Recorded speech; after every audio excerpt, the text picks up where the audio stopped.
Back at it again. Welcome to another episode of the Mondeh Report. It's T. Got Phil with me, got Kane with me, got Cloud with me. Episode 2024, I think, guys. So gonna just go ahead and get into it. Um, so I was scrolling on Facebook and actually scrolling in the chat and saw, this post about the top 50 mixtapes of all time from Datpiff. And, I was hoping that Quad would be here so, we could get his imprint on it. But let me know if y'all could see this because Yeah. it gets pretty interesting. So I'm just gonna run down the top. I'll do the top 20. We'll look through it, but I'll just say the top 20. So starting with number 20, you got Wrath of Cain. That's Pusha T's mixtape. Then you got Slime Season 3, Young Thug at 19. Detroit's 18. That's Big Sean's mixtape. Got 17, Macadelic. That's Mac Miller. 56 Nights, Future, Monster, Future, Trapper Die, Jeezy. The dedication 2 is 13 from Lil Wayne. 12 is Taylor Alderdice. 11 is Rich Forever, Rick Ross. Then now with the top 10, you got The Warm Up with J. Cole, 1999 with Joey Badass. Uh, It looks like they skipped nine, which is interesting, but I'll just keep rolling. Seven is Dream Chasers 2, Meek Mill. Six is Acid Rap, that's Chance the Rapper. Five is Cushion Orange Shoes, Wiz Khalifa. Four, ASAP Rocky, Live Love, ASAP. Number three is No Ceilings, Lil Wayne. Number two is Friday Night Lights, J. Cole. And then number one is So Far Gone, Drake. So that's the top 20 right there. So what was y'all's takes on this? So far gone being rated the greatest mixtape of all time. Friday Night Lights second, No Ceilings, Lil Wayne third. My initial takeaway was that Lil Wayne only had one top 10 mixtape listed here, which is, kind of Blasphemous. interesting to me. It's crazy. You Um, but that was my main takeaway is like how does Lil Wayne just get one in there? And dedication two to me is kind of too low. You know what I'm saying? I definitely would have that top 10 somewhere. Um, I don't know, man. Live Love ASAP was a nice mixtape, but that might be too high. 1999 was a good mixtape, might be too high. Um, Man, like the Drought 3 should be top 10, arguably. So yeah, the Dedication 2 and the Drought 3, you know, for me should be top 10. And Dream Chasers number one all the way at 26 is interesting. But that's where I'll leave it off. And you know what I'm saying? Y'all can jump in whenever, because that's all I got. I'm gonna say this. Initially I saw a lot wrong with it, and then I kind of like read the title and it says top 50 Dat Piff mixtapes, not just mixtapes. So maybe these are mixtapes that were like the most downloaded or listened to on Dat Piff. So when I realized that after I ripped it to shreds. I'm gonna tell y'all everything I saw wrong with it though. Let me see, because like a lot of my speculation really might not matter if it's like based off that piff. Even so, as far as that piff, if it was based on that piff, the mixtape about nothing was one of that piff's highest downloaded. Like that was one of the mixtapes that like broke the server broke the website, and for that not to be in the top 10, even though More About Nothing is better to me, and Wale feel like it's better to him too. Yeah, Uh, so that's one flaw I can say, because the Mixtape About Nothing was one of the mixtape About Nothing that got Cushion Orange Juice right. That was one of the ones that broke the website from everybody trying to download it at once. But y'all, let me tell y'all something. Do y'all know in this? Let's just say this is a top 50 list. Like, forget the Datpiff specification, right? Do y'all know that they don't have astronaut status by Future on this list? crazy. Do y'all know they don't have the Step Brothers mixtape, Don Tripp and Starlito on this mixtape? That's personal favorite. A lot of people say it's cool. A lot of people might not have ever heard it. Do y'all know there's no Return of Forever or Crit was here? Now they might be considered albums, but I thought they was mixtapes. No Young Rich Nigga by the Migos, right? No Can't Ban the Snowman, Hmm. right? No More About Nothing. More About Nothing ain't even on the list, right? They don't have the Titty Boy 2 Chainz True Religion mixtape. They don't have the Gucci Mane Chicken Talk mixtape, the movie mixtape, no Wilt Chamberlain, no Burr Print, none of the classic Gucci's, Nothing. right? They don't have no Boosie, no Youngest in the Camp, no Trill Fam mixtape, no Ghetto Stories, no gangster music. And it's probably a lot more. But you know what I'm saying? As far as when I was thinking about it, that's everything I saw that was wrong with it. I don't see how Dedication 6 is on this list, bro. It's so much stuff that shouldn't be on here, bro. And I don't care if I'm like, just because I don't like it. It's some stuff that's so bad, should nobody like it. So I don't care. And I mean, I'm not saying it's so bad. Obviously, being objective, it can't be bad if a lot of people like it. But like, I've never heard of the sequel by Joel Santana. A lot of people like mood music too, but by Joe Budden. But it's like, come on. Black Friday, Kendrick Lamar and J. Cole. I didn't even know that was a thing. They got Luca Brasi's story on here, but not Luca Brasi 2.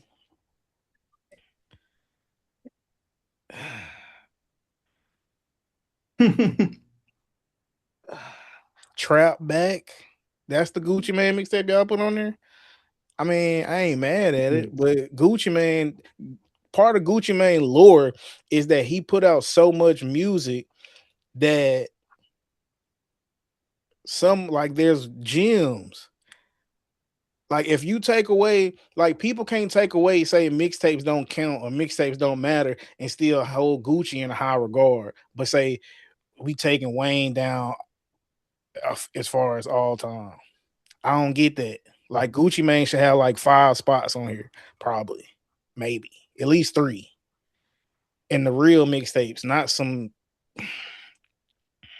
Wrath of Cain, Pusha T.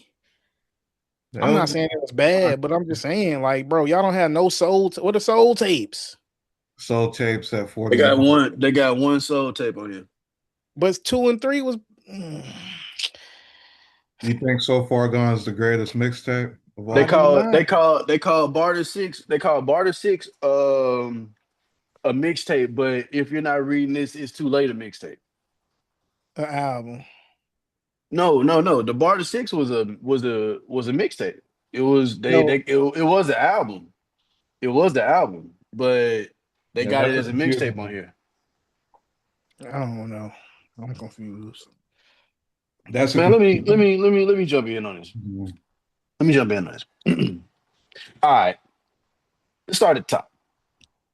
So Far Gone, as great of a mixtape as it is, it should probably be at the Top bottom of 20. at the top 10, but like bottom five. Because I'm You looking at a think it's that mixtape. good?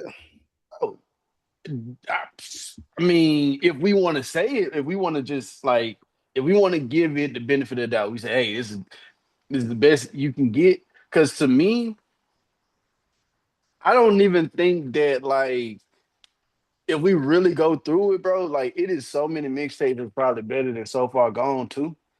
Like, but we don't really like talk about it because Joe about to start listening.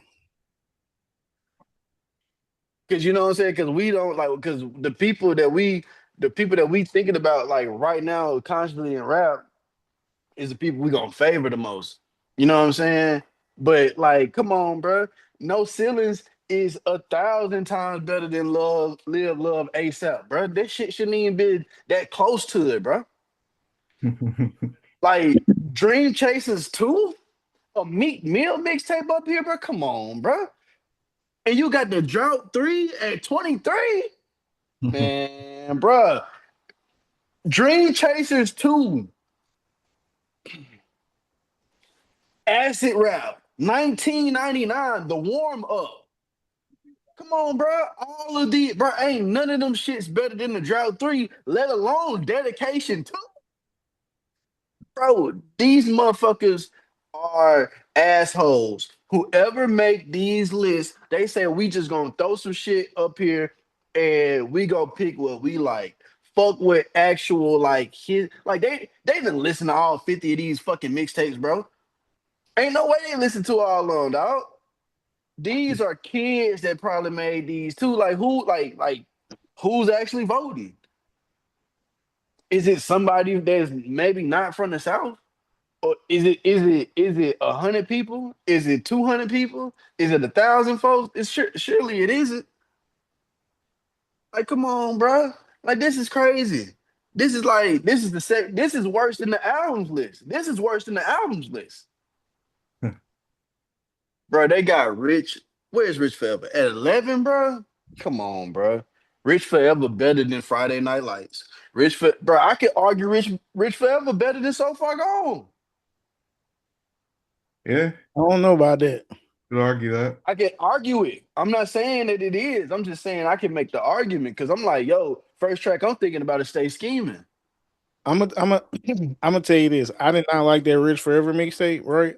But I can tell you it's better than that ASAP Rocky John. It's better than that Chance the Rapper John. It's better than that Joey Badass John. Off top, that's three in Off the top top, 10 bro. right there. Off top, bro. And to me, well, nah, I ain't gonna say that. Dream Chaser 2 was better than the first Dream Chasers. I'll say that. But look though, this how I feel for real, for real. Not only should Lil Wayne have three in the top Rafter 10, Kane. Rafter Kane over Future, fucking the Drought 3. Boy, what the hell? Future should have minimum 5 mixtapes on this list, right? He should have at least one in the top 10, That's not, boy. two. He should have 3 in the top 20, bro. Like Astronaut Status and Monsters should be like on here. Monster is on here, but Monster at 15. Nah, that's too low.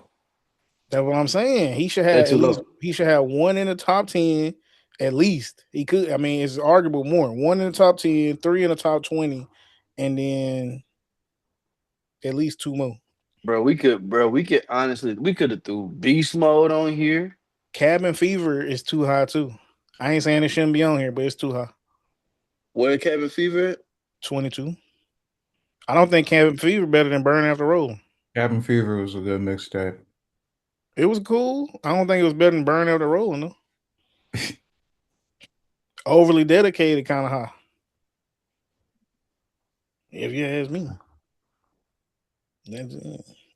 I like it though. Does anybody know anything about the Young Sinatra mixtape Mm-mm. by Mr. Mm-mm. Logic? Mm-mm. Mm-mm. Mm-mm. I don't know nothing on that It's not shit. him. Not him. Hey, Blue Dream and Lean too low. Mm-hmm. Mm-hmm. If we want to Mm-hmm. keep it a bean, if we want to What? keep it a bean, I ain't, Acid. you know, because like we gotta consider like what was actually like on these tapes. Bands Would Make Her Dance is a #1 song. time out, bro. It's 2 Logic mixtapes on here. What the fuck? Hey, I ain't want to say it, but it's a Nipsey Hussle mixtape on it, bro. Like, man, and it ain't even supposed to be. I thought the best one, his best shit was the Marathon Continues. Or maybe no, that was probably like a slogan or something. right. No, that probably is his best mixtape. But bro, was Savage Mode that good to y'all? Nah, top 50 mixtape all time, nah, bro. No, bro. Young Savage, why you trapping trapping so hard. We But ain't I gonna say that say though. I say that though. That define his it. sound. Like he still sound like that. So Nah, I that sit don't back and mean read like Cat in the Hat, 21 Savage, the cat with the mat. Pull up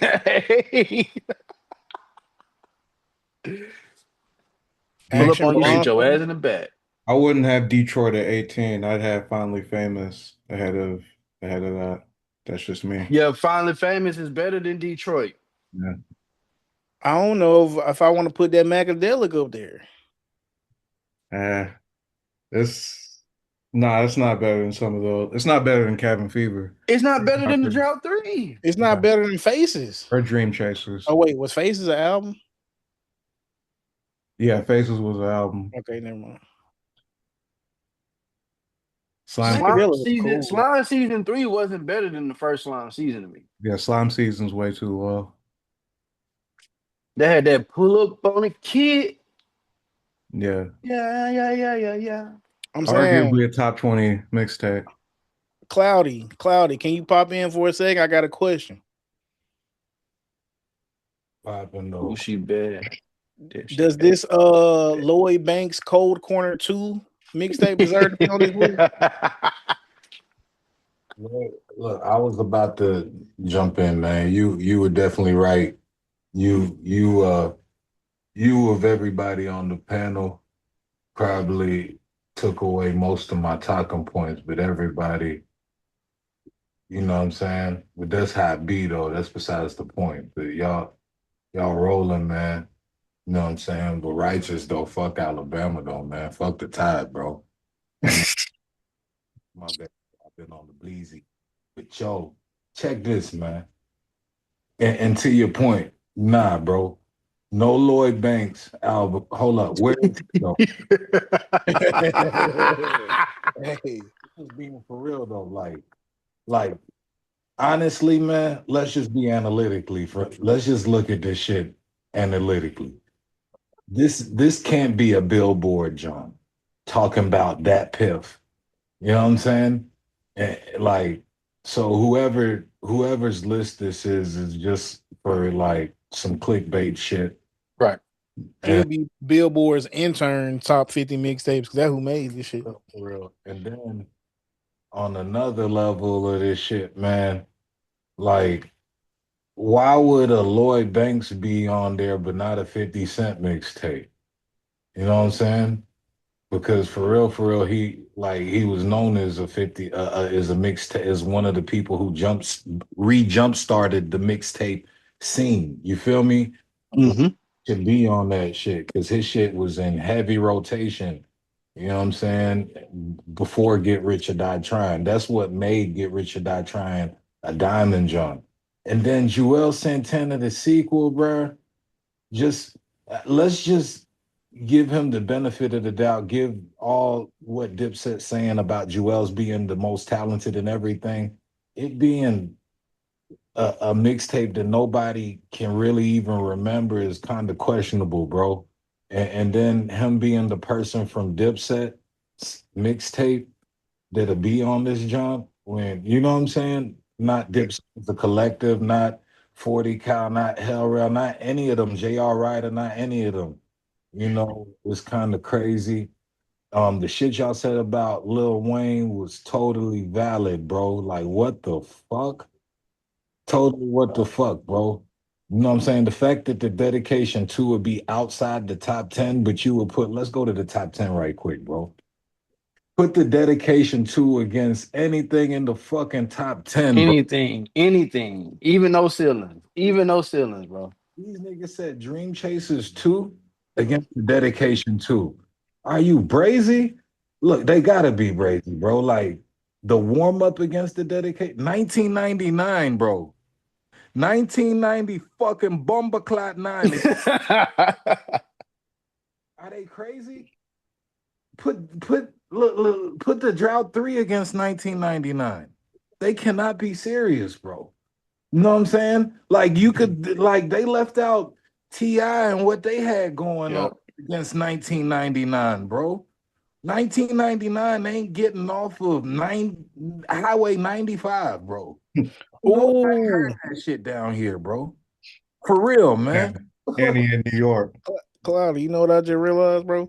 They don't got they don't got no well done on there. Tiger. And then look, that's totally disrespectful for them not to have no Boosie in them. That was a good point. I don't know if Kane or Phil said that, bro, but they don't have no Boosie Trail Fam mixtapes when that's the reason why Boosie was getting Vlad mixtapes and shit. Why he's nationally known, bro. Like, you feel me? That is crazy, bro. 1999. I don't even know if Cushion Orange Juice should even be higher than like, but that's another debate, bro. Like totally Dream Chasers, nah, bro. Like Boosie still has clout off of the shit he did back in the day, bro. You know what I'm saying? Cloudy, the only reason I ain't mentioned Cushion Orange Juice is because Cushion Orange Juice is literally one of the mixtapes that shut down Datpiff back in the day. Like when it dropped, like so many people like was crashing like was trying to download it or play it, it was crashing the site. Like it was a couple mixtapes like that, and that's one of them. I can't remember all of them, but that's why I said if it's a Datpiff mixtape list, then it's already invalid because they don't have the rest of them. They don't have the Wale mixtape about nothing or none. So. Wale mixtape. They don't have the Charles Hamilton joints that were crashing the site. That's the only reason why that nigga was known, bro. Like I remember, bro, because I was there from the jump, bro. Like, and the fact that man, this is just totally biased, bro. Like what you said about Luca Brasi, but not having two. That was a good point too, bro. Like, um, them not having some of the slime seasons on there, like slime season 1 being so low, but I just don't know about this one, man. I don't think if this is a valid list, they couldn't be in any specific order outside of maybe the top 10. Yeah. And still though, when you look at the top 10 with any type of objectivity and then you go to like number 13, you still say, man, I don't know who this person is. So, but I'm gonna land the plane with that, man. Appreciate it. Let me ask y'all something. I personally got Dedication 2 as the best out of the three, right? So as far as 2 and 3, what y'all feel like is better, No Ceilings or Drought 3? Because me personally, I feel like Drought 3 is better, but a lot of people talk about No Ceilings like that was just heaven, like God just went in the studio himself and blessed us with it. Bro, like the reason why No Ceilings was heralded the way it was, bro, was like the anticipation before. Cause people didn't really fuck with the Carter 3. Like they fuck with the Carter 3, but they didn't like because they was like it was sounding too commercial. And then Wayne was about to go to jail too. So he put this shit out right before he went to jail, and he gave like all the other commercial albums out. You feel what I'm saying? Because there were 5 versions of No Ceilings. It was like the first version that came out that didn't have like the Beyonce track and all that shit on there. And then he had the CDQ, and then he had the official release, and then I think they had to re-release it again, and then we got the final like the version that you could actually stream now. You know what I'm saying? So it was like it was all the hype that was around No Ceilings for me at least. Why people kind of held it in such a high regard, bro. But if you go play the Drought 3, bro, it's 2 CDs off the rip. We got to consider that. And the shit was free. These are free bars, nigga. The nigga said, if you pay for this, you stupid. This was a time, bro. This was a time where artists, they gave art, bro. You didn't have to pay for this, man. Like, This is, bro, he created an economy off of the bars that he gave, bro. We paid $5 for that Drought 3 disc, bro. Both of them. And felt stupid. When we turned the CD on, he said you should have got it for free. Bro, has anybody remixed a Beyonce song like Lil Wayne has? Has anybody remixed a Sierra song like Lil Wayne has, bro? These are R&B tracks that he done turned into rap songs, bro. Come on, bro. He jumping on the best people who rapping at the time songs and killing that shit, bro. You don't know Mims don't got a career because of the Drought 3, bro. This is why I'm hot. This is why I'm hot. What was the other one? Ice Cream Paint Job, the road music. That was on No Ceilings. But I'm thinking about the Drought 3. I'm thinking about it like it was 2 meme songs that was on the Drought 3. It was, this is crazy, bro. I can't think of that shit right now. I'm tripping. I can't think of this shit. There's a lot on Drought 3. Sky's the Limit. He remixed the Top Back. Mike Jones' career is not here because he jumped on that. You may find all the way home, Mike Jones, and turn that bitch. I'ma ride for my motherfucking niggas. Most likely I'ma die with my finger on the trigger. Man, come on, bro. I don't think that's why. I don't think that's why. What other Mike Jones song that you know, bro? Nah, I just think Mike Jones, like, I just don't think he was gonna go too far anyway. Just cause, like, how much, like, what can he really do? Like, the last song he made was, and I'm trying to get on to you. Like, he can't get too far away from that Texas sound, like, without sounding forced. You get what I'm saying? Like, I don't know. I'm just saying his ceiling wasn't that high. That's all I'm saying. And we don't know nothing about Mims because he only had one song. So we don't know how much potential he had at all. But, my fault. I ain't mean to. No. You good. It was Mims. But the other song I'm thinking about was by Jibbs, the King Kong. Yeah, Jibbs. That's who I was. Yeah, not the road music. Yeah. Yeah, Jibbs. Yeah. I can't feel my face. I'm trying to think. Yeah. He was on that Grills remix with Paul Wall, I think. I don't mean to jump, but according to Google, bro, this is by impact. All right, downloads and impact.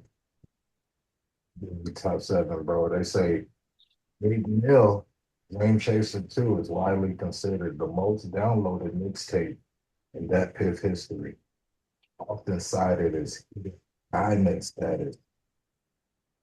Almost. Oh yeah, Dream Chasers 2 was one of the most downloaded. I think that's another reason. I think that's why I ain't say nothing about that one too. Under that, it says Wiz Khalifa's Cushion Orange Juice to back up what Kane said. Then under that, about Cushion Orange Juice, though, it says it was essential and it had a high volume download. So totally factual, man. If anybody wanted to fact check what Kane said, he was batting 100, bro. And then it also mentioned Wiz Khalifa's Taylor Allardyce. I forgot about that one. Yeah. It's 12. For the weight and dedication 5. Big Sean Detroit, ASAP Rocky, Long Live ASAP. Damn, I wouldn't agree with that. And then Mac Miller's Kids and Faces. Ooh. No mention of Macadelic. And then save the top artists were Wiz Khalifa, Lil Wayne, and Meek Mill.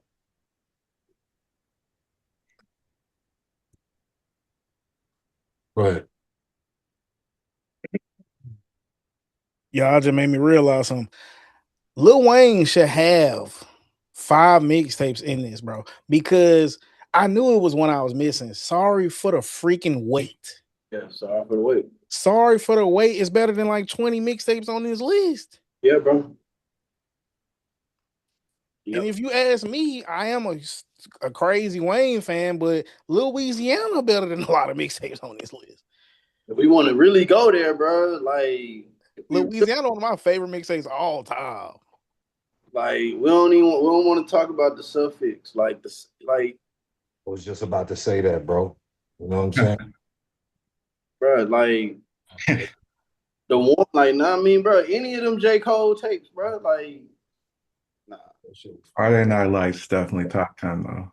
Friday night, No, it's not. No, it's not. Yeah, it is. But I ain't gonna say it's not, but I it don't was agree. a good. Yeah. I feel like Friday Night Lights, bro. Like that was a great mixtape, bro. Like Top 50, it should be on the list. it should be on the list, bro. But nah.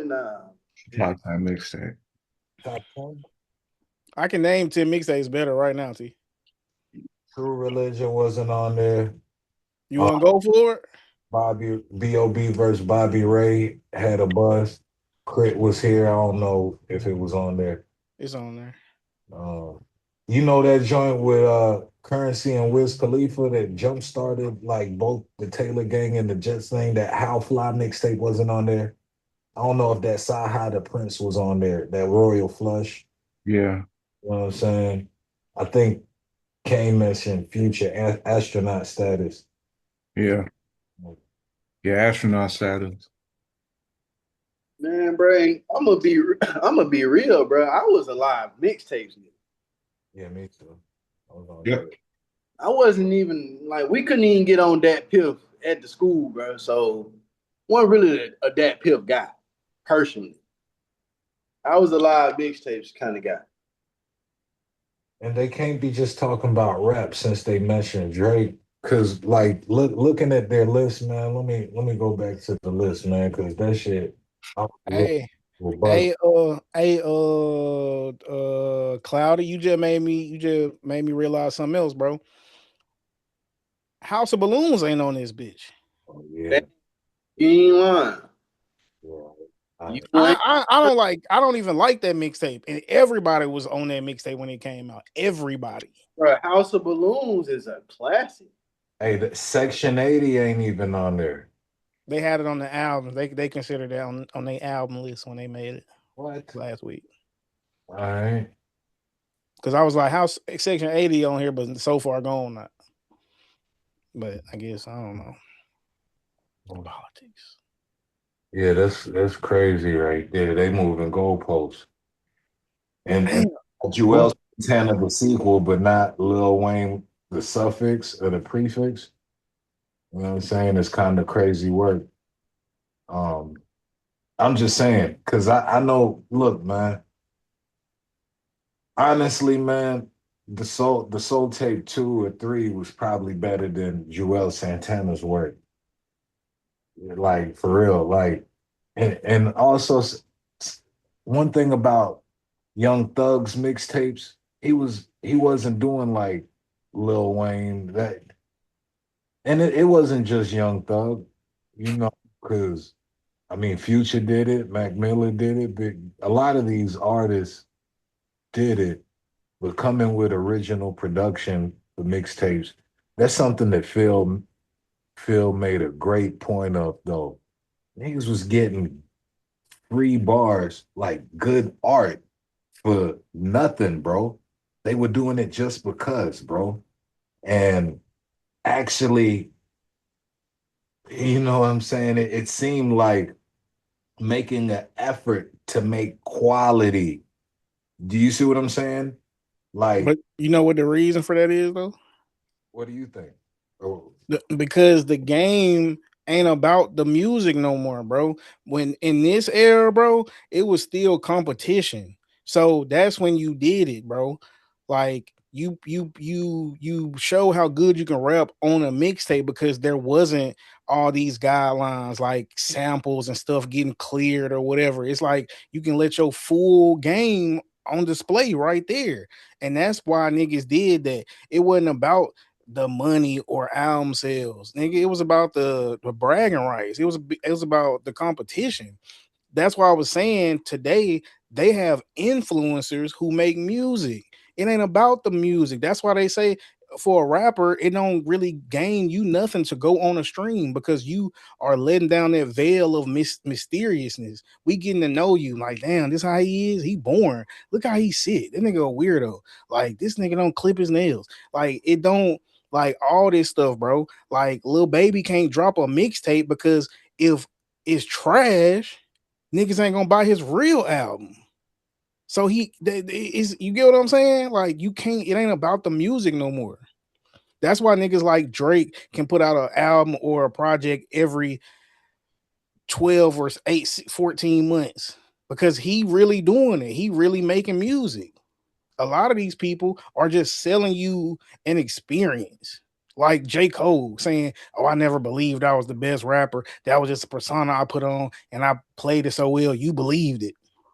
Like, nah, bro. He's a fraud, man. This is that guy. Let me ask just this question because this is gonna be a topic that everybody has an opinion on. So just everybody on the panel, what would be your top 3 mixtapes? Undisputable. Undisputable. I So can't far say because mine gone, probably man. gonna all be Wayne mixtapes. Yeah, but I was just gonna say the same thing. I go So Far Gone, Dedication 2, and 3. That's hard, man. I'll probably go Cushion Orange Juice. So Far Gone, Dedication 2, Cushion Orange Juice. Like I got hella different mixtapes, bro, that I could throw at you. Like, but as far as like the top 3, it's just some bullshit, honestly. Like I can't give you a top 3 of like all like across the platform, across the field, because I don't listen to across the field like that. One and two, I'll be like a little bit more biased and just say Lil Wayne because I just feel like Lil Wayne is better, even though objectively some people might like different artists for different reasons and not care for much for Wayne's style. So I can't just say Wayne is the best just because I like him the most. Dedication 2, the Drought 3, and probably,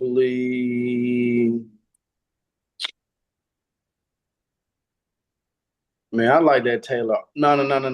For Lauren. For Lauren. That was a good take. Yeah. Not bad, not bad. Lauren was, I think that should have been an album. Like what Gifted was, I think for Lauren should have been that. I mean, for Yeah. Lauren was like Yeah. original music for whatever reason. Like that could have been an album right there. It could have been an album, bro. Like it was that good. I mean, like from start to finish, like some of the best bars I ever heard in my life is on for Lauren. Um, like the concepts, the features, like he had hits on there. Like Bad was on for Lauren. What do you think it's about Wale that, I mean, even if this was from a reputable source, a source that we all respected, I don't think that they would have had Wale that Forlorn album up there. He's just overlooked and underrated. Why do you think that is? Phil? Because it's hard to market a 5'9" African that got an attitude. Like About to say. I got think that the music industry didn't know what to do with Wale, and the people that he like they ruined his career by aligning him with MMG. Like even though he gave us some of his best music during that time, like the audience that MMG was like trying to get towards, like Wale didn't fit that. Like I mean, if we think about like the MMG mixtape, like or not the mixtape, but the collaborative album, like Yeah. he was the one that was kind of like the oddball on all the tracks because the way his raps, the content itself was just totally different. Like he was this is Wale is like for college students. This is like at the time, like when sneakerheads was like all like college kids and people that kind of like just appreciated poems and stuff like that, like sophisticated individuals, like young adults, young black adults. Like once he got in line with MMG, it was like, all right, we kind of want you to have some niggas to you, like some niggerism to you, and we got the one of the greatest club bangers of all time and No Hands. You feel what I'm saying? But it's just like after that, it was like, okay, we want you to be this. And I think he bucked up against it. He bucked up against that image that they wanted him to portray. And he never bounced back from it. You had that badass all-star game where you playing with the celebs, Twitter putting like trash cans of Wale on. And now public opinion has gone and is saying you'll never be at a certain height in this game because we won't never see you like that. And that's really what basically happened.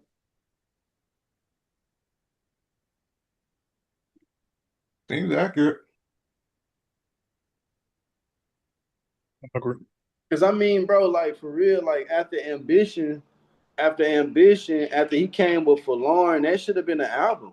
Then he would have been able to have a lane of music that he was in. But Yeah. he put out Gifted and kind of like overshot it to the point where you sound totally different. You feel what I'm saying? Like Gifted sounds totally different from the mixtape that you just put out a year ago. Like I don't it's like it was just the wrong. It was just bad timing. It's bad management overall. Cause like I don't know if Wale even talks about that Forlorn mixtape, but I would love to hear what he think about it. Cause to me this last project he just put out sound like the closest thing to that. Like yeah.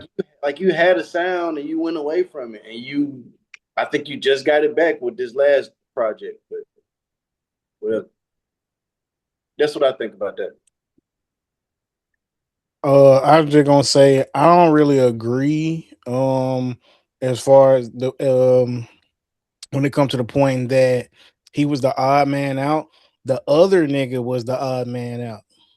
I can't think of his name, but it was a fourth guy, and he was only around for that album. I had that Stally. who? No, nah, it wasn't Steph. Nah, it was the guy before Stolly. I know who you're talking about. I know who you're talking about. Gunplay. Nah, not Gunplay. I can't think of the guy name, bro. But yeah, he was the oddball in the thing. And I feel like he gave MMG what they needed. Like I feel like, you know what I'm saying? Ross and what's his name? Meek gave like more of an urban feel to it. And I feel like Wale was good enough and Peel. like Peel. who? Yeah, Peel. Yeah. But I feel like Wale was good enough to still be like bring that lyrical part and be a little bit more urban to, you know what I'm saying, be adjacent to them. It was a couple songs like that I play in heavy rotation from that album. They all got Wale on. So Play um Money. and he was a connector as far as them to like the R&B type of music. Like that song That Way, is it? Yeah, that way, right? You know what I'm saying? With him and Rick Ross and shit. Like, so I feel like he was I feel like it could have been better, you know what I'm saying? But I feel like the reason that didn't work out because him and Meek secretly didn't really get along. So and I don't know. But Wale, man. I don't know, man. I just feel like they wasn't feeling that Gifted album. Like you asked me why niggas don't fuck with Wale. I feel like after that All-Star game and everybody was saying he trash, everybody was just like, oh, he trash. Like, and it wasn't really connected to the All-Star game. It was just he's trash. So when he put out that music and it was all Black Power or some soul or whatever, niggas was like, man, get this bullshit out of here. And from then on, from the Gifted, he was that attached to that trash. Like they attached the trash to Gifted, and from then on, you know, it was just over. It was all she wrote. Yeah, could have been that he may not have wanted to go mainstream, you know, He was already mainstream by that point. or remain mainstream. Nah, he definitely wanted to be mainstream. No way he didn't want to be mainstream. And the whole running joke is, well, not running joke, but the idea is like he need to get out of his emotions about like people not messing with his music and all this, you know, him being depressed or not happy because he ain't where he want to be and all that. I feel like he cared too much. Not Yeah, too much, but he cared too much for it to be like implied that he might not have wanted to be mainstream. yeah. Or maybe that Gifted album was authentically him and it just landed wrong.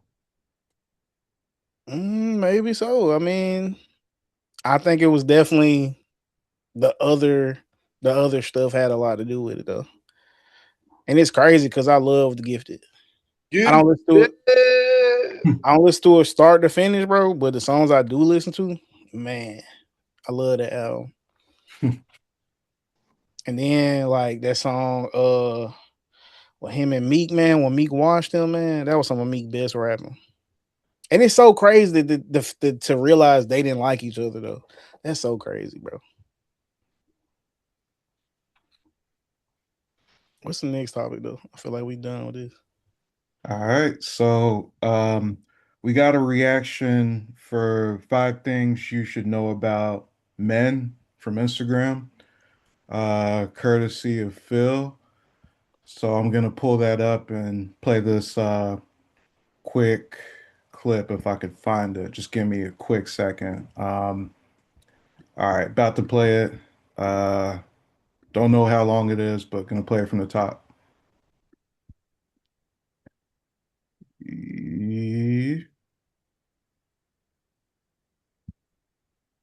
Know about niggas. Take out your pen and pad because you're going to need it, bitch. All right?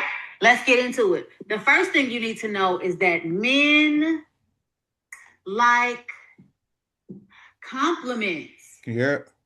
Bitch, tell the nigga he looks good. Tell him he smells good. Tell him how smart you think he is. Right, bitch? Tell him that he's strong. Tell him that you appreciate him. They love that. All right, bitch. The next thing you need to know about men is that most men's love language is physical touch. Hey man, cut this shit off. So when you see what that the fuck are we, man? Grab his dick. He's gonna love that. Give him a hug. Kiss him on his forehead. Make out. Rub his head. Give him massages. They like physical touch. Put your titties in his face. Let him grab your ass. Like physical touch is very important to most men. All right, bitch, I hope you following me and you taking notes. Number 3, this is a very, very, very important one. This is very, very good. Okay? Men love it when women shut the fuck up. Okay. 1 for 3. Shut the fuck up. Just shh. Hope you're still taking notes, bitch. Number 4, this is also very important. Men love it when women take their lashes with them. Okay? Stop leaving those fucking lashes in that man bed for the next bitch to see. You know what you're doing, bitch. You're not slick. Take them with you. And number 5, which is last but certainly not least. Men hate other niggas' kids. He might be with you, but trust me, bitch, he wished that you didn't have kids. Okay, because he can't discipline the motherfuckers. The daddy be coming around. It's like a dick swinging competition and shit like that. Niggas would prefer for you to not have kids. Let me know if I left anything off in the comments, and we. All right, fire away, guys. I don't got any takes on this, y'all. What are we doing? Who? Huh? How did this even come up on our radar? Am I missing something? Did we? I didn't watch this. I did not watch this before. I am shocked. Not even because it's some bullshit, but because we actually made it a point to talk about it.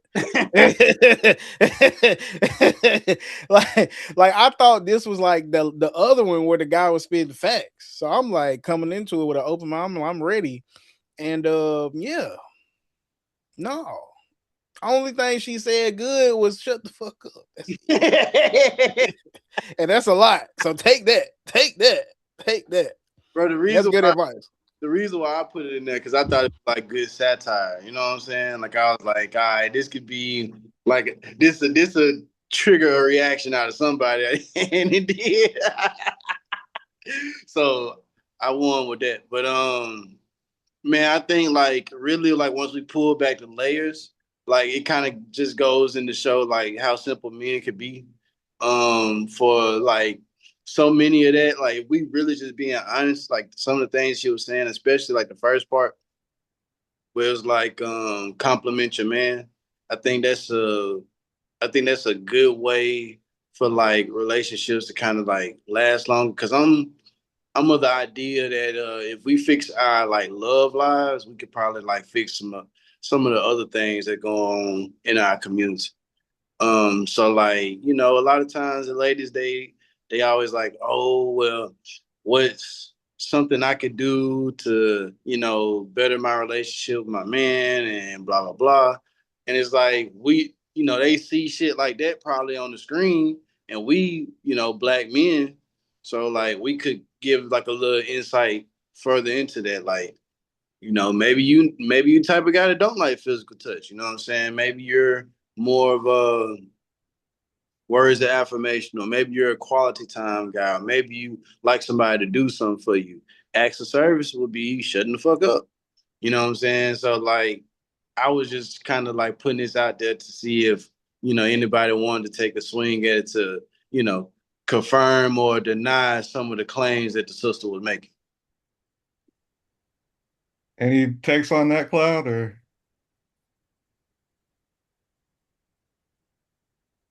I agree with the fellas, man. You feel me? Both opinions. The former opinions I agree with, because they, you know, it wasn't just superficial. They gave you some depth. I don't really think nothing more needed to be added. Yeah. Right. All right. So we good on this, or? Yeah, we good on that, bro. I just, you know, Okay. I thought it was a little funny clip. All right. Well, let me get to this next topic then. So, got a similar topic. So, we're going to be talking about the role of a husband, and whether or not we agree or disagree on this guy's take. So, I'm about to pull up the clip briefly, and we could take it from there. Hopefully, I get it right. All right, here it is. Well, any woman out there will tell you, if she's honest with herself, that, hey, we're crazy. We don't know what to do with ourselves. And that's just biological. Remember, you're the man. You're the head of the woman. And if we don't realize that, and if we try to manipulate that, well, this is where we end up, in chaos. So the role of a husband is to understand that he has to navigate through her evil through her craziness and bring her to the light. That's our job as husbands, as men. Take it from me, I screwed it up bad. Anger, jealousy was a big part of the role that played in me as a husband. I didn't understand all the things that I'm trying to explain to you now, so please take heed. When you take on a wife, understand that you're taking on someone who needs direction, who needs to be loved in a different way, who doesn't just need sex. No. She needs guidance. She almost needs a father figure, a husband figure. There's a lot of hats that you have to put on when you're a husband. And if you're not prepared, and if you don't have the humility, and if you haven't conquered yourself yet, please don't take on that job. Because I'm pretty sure sooner or later you'll get fired, left with nothing, destitute. How do I become a good husband? How do I overcome my wife's anger and evil? Stay tuned for part 2. Interesting take there. So, I don't have any takes on this either. I was all ears. Like, I appreciate his perspective on that, and I'll just pass it along to y'all.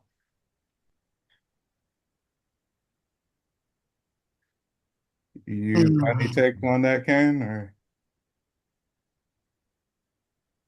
or want Phil, to feel. or Cloud? I think.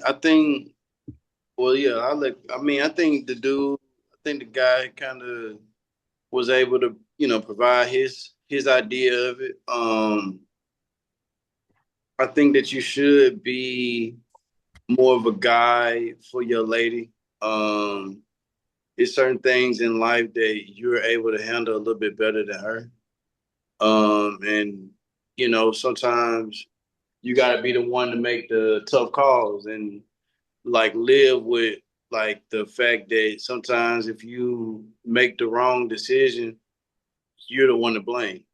Um, so from that perspective, I think that he is absolutely right about that. The only thing I would probably say that he had that I wouldn't agree with would be I think probably like the take what he was saying like you have to like you got to take on certain ills that she may or may not possess. And I don't think that's necessarily all the way true. I think that as adults, we all should kind of like be able to steer and direct like particular emotions that we may have, especially if it's something that like your lady has like dealt with previously before meeting you. I just don't think that you're gonna be the end all be all to all of those particular things. And it might be best to like, you know, push some of that responsibility off onto like maybe other family members, other friends, people that she could probably be more comfortable speaking with about certain things rather than you. So I would say like, you kind of like help out with identifying who's good to be in her community, but like not trying to be the end all be all because I think you can overextend yourself as a man. Yeah. And it can kind of go into a place where it's like you're not you're doing all of this for her, you know what I'm saying? And it's not a lot that's being done for you. And you can lose yourself in that, because what if you are successful in the first few times of, kind of navigating her mind to a place where, like, let's say she has, some mental health issues, or she might have some particular manic episodes. And now, because you love this woman, you want to see her, come through this, but you don't know what like what triggers her, or you might not know some of the things that could alleviate this shit, but other people that have been around her do know. And now you taking on this burden. You feel me? And then you never know, like she might be bipolar and take it the wrong way. You feel me? So it's just like it's a slippery slope, man. Once you start to say that you're gonna be the, and I don't think he was trying to say that like he gonna be the end all be all, but when you take on so much responsibility as far as saying you're gonna be the head, you're gonna be the guide, you're gonna work through her bad times and work through her quote unquote evil, from what he put, man, I think you're asking for a whole lot, bro.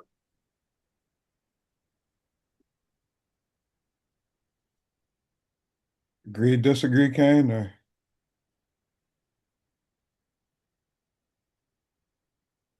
straight on it? Man, let me ask y'all this, bro. What's up with these African niggas, bro? What's up with these African niggas, bro? That nigga, what the other nigga name that be sneaking and geeking with Suki Hana? Dr. Umar. Yeah. What's up with these African dudes, bro? They be saying they basically like you just whatever they do, you supposed to like accept it and work around it or something like that. Now, the only way I agree with that is if you already married her. Cause by then, like, now you gotta. I agree with that. But if there's somebody you plan to marry and he talking about you gotta overcome her evil and bring her to the light, Doing too much. They're doing too much. that's out of my pay grade, man. I ain't getting nothing for that. Yeah, no, they're her folks. They're for her folks. That's my take on it, bro. Dr. Umar said something similar, bro. Like they doing all this, and who gonna hold them accountable and all this, and he ain't say nothing like that. He basically said it was the man's fault,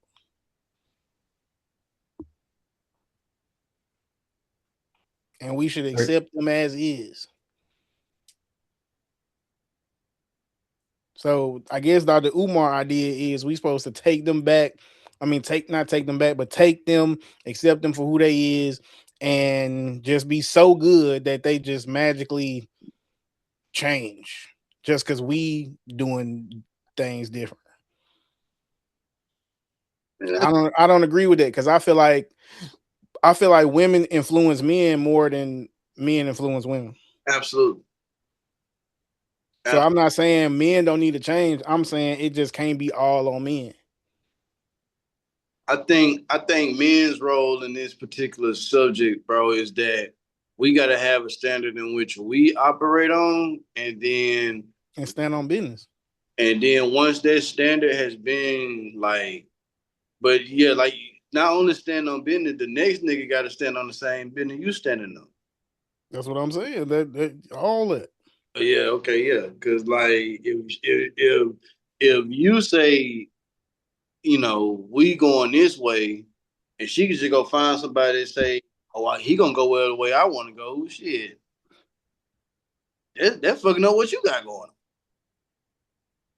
on. Hey, man. Like if we all live in a neighborhood and it's one kid that's bad as fuck and he fucking up all the other kids, we gonna be like, man, who the fuck child is this?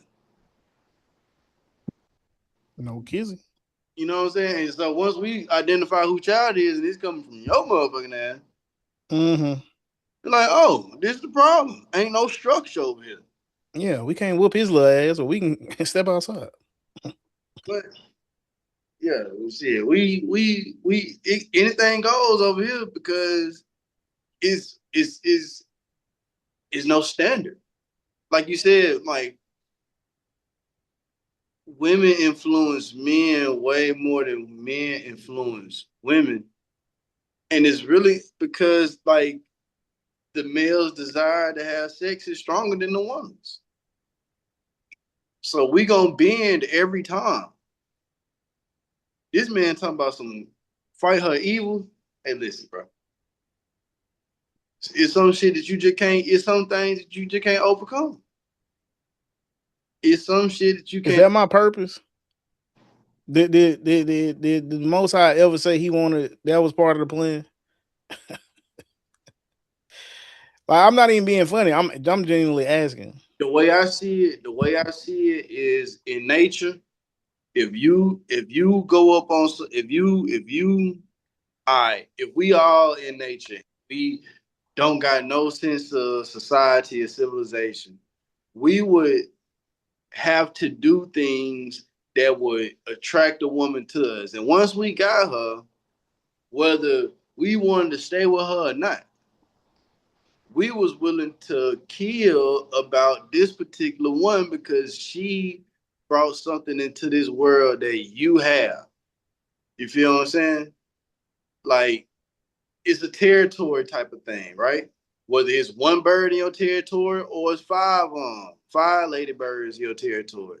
You as a man got to keep other motherfuckers off of.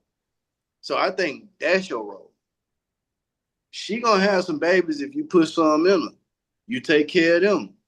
They grow up and they do the same thing. I think it should be based around that. Like, anything outside of that is just society. It's a socialization issue.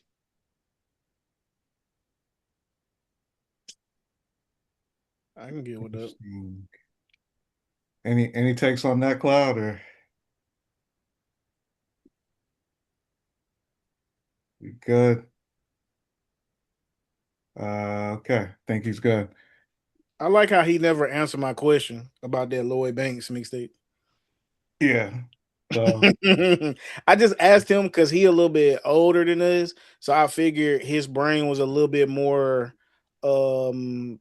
developed, and he might remember more or understand more about that. You feel me?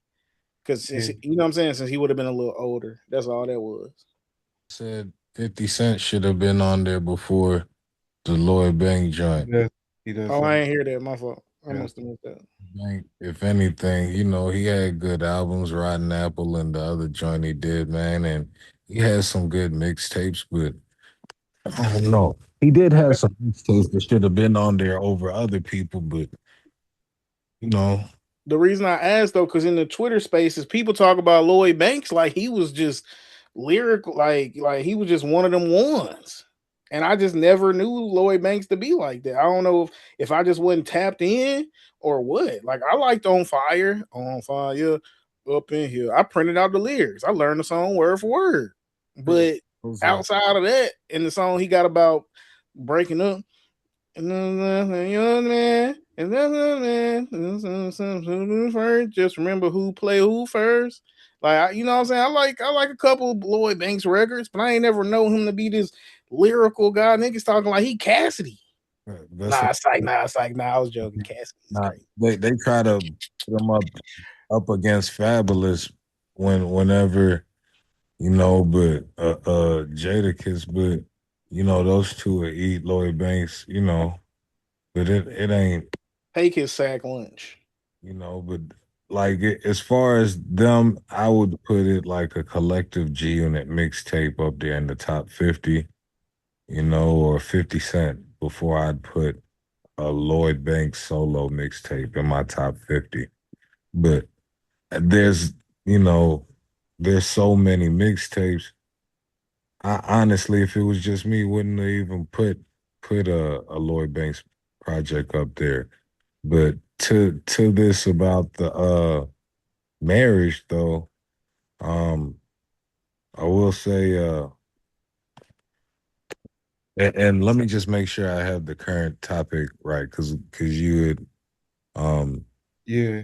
I thought we was moving on. My fault. I ain't even think you was here. The role of the husband topic.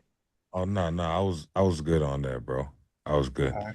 He had just asked me to call. I was just making sure I asked. All right, bro. All right. So we're done with that. So another similar topic. So are women less submissive to dark-skinned men? Oh, wow. All right. So Where that I come don't know from? if Who we submitted got this? a visual for this or anything, but I think this is based on the Meg Thee Stallion and the Klay Thompson situation. So you got this quote tweet from X where somebody was claiming that Meg Thee Stallion was only submissive to Klay Oh shit. because he was light skinned. She didn't do all that with no dark skinned nigga.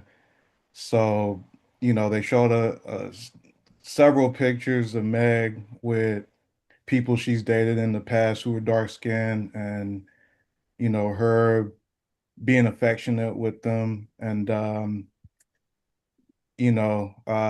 so the quote tweet said, if pictures like these existed of my girl and her ex, I'd also cheat.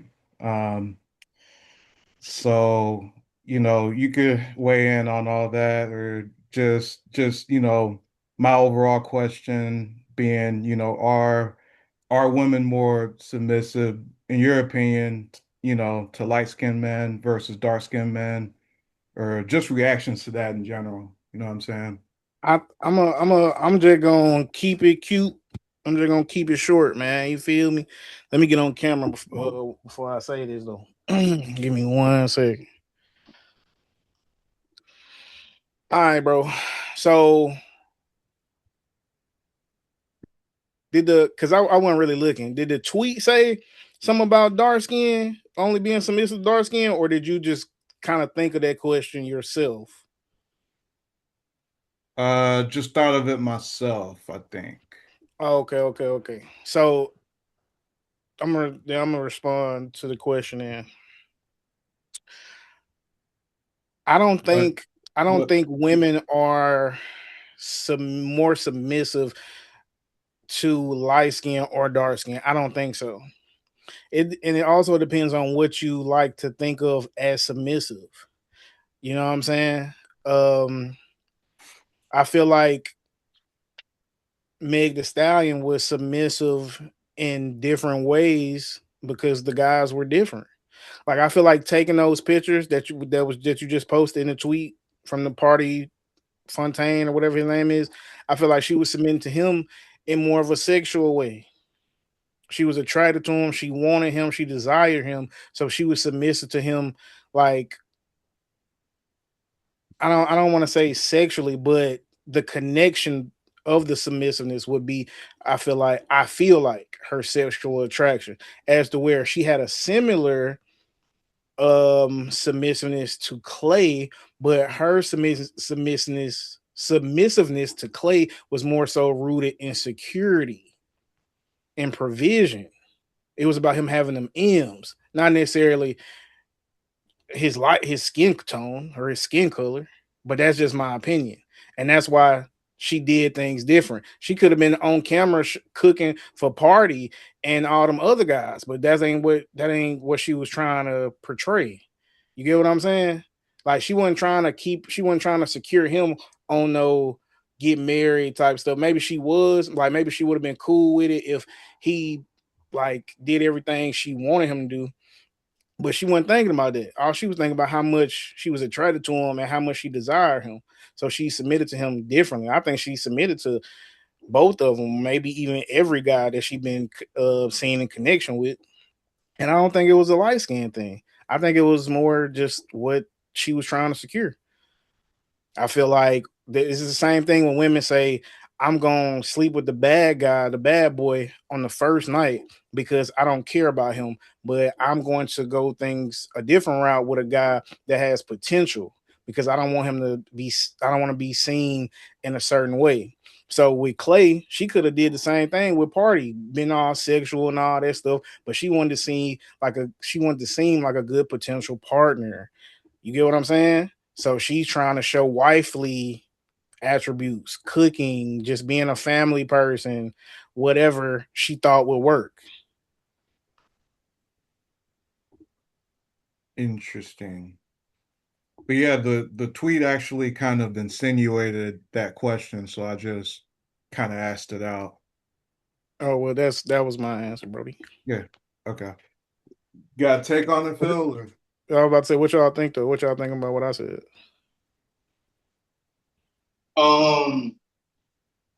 I do think that she has shown, like, I mean, and this is just based off of what we actually see, right? This is based off pictures, videos, so we can't really like make the most accurate assumption because that's all this would be, right?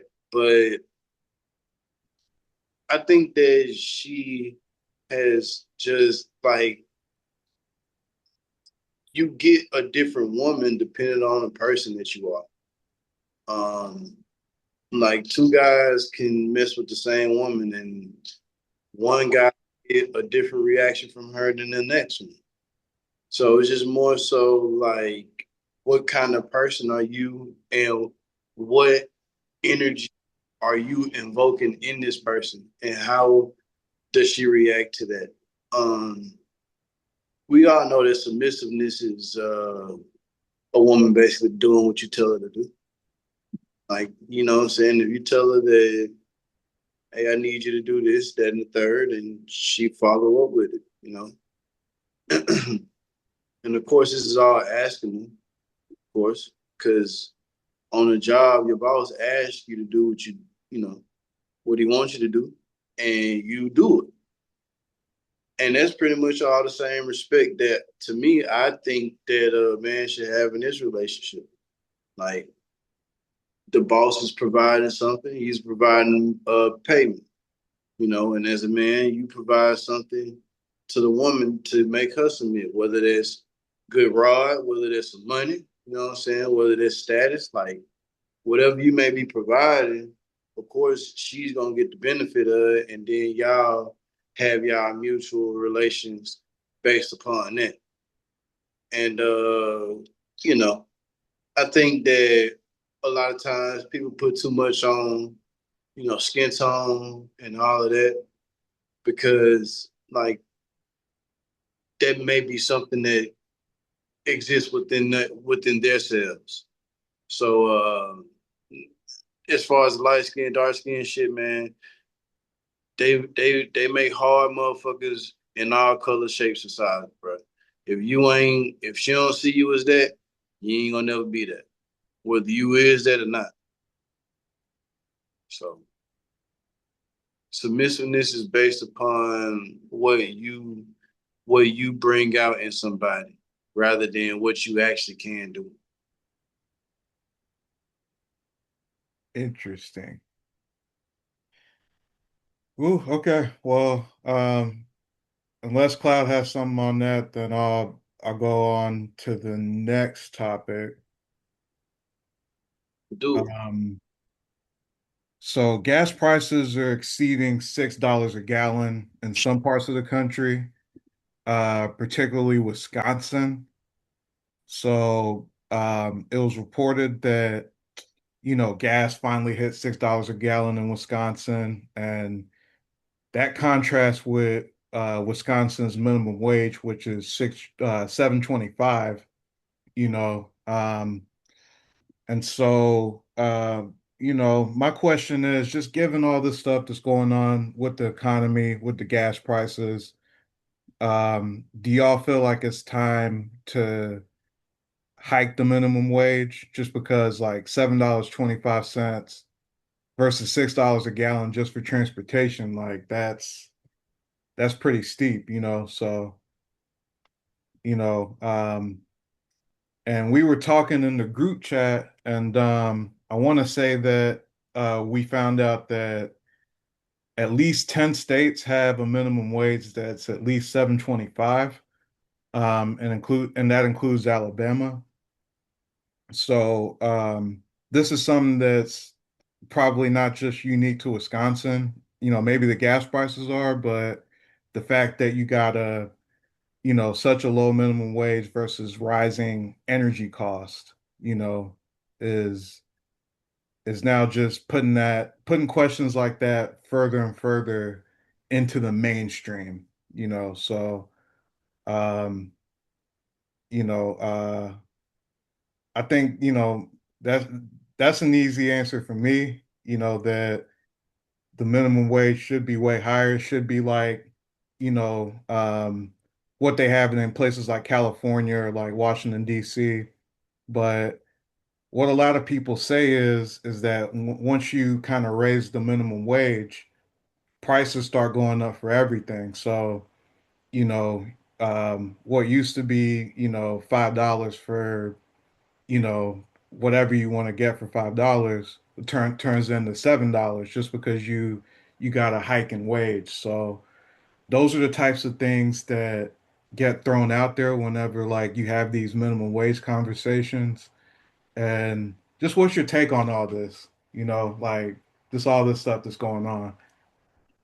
I feel like I feel like it's really wild that at some point, if gas keeps like rising, it's not gonna be worth it to even like go to work.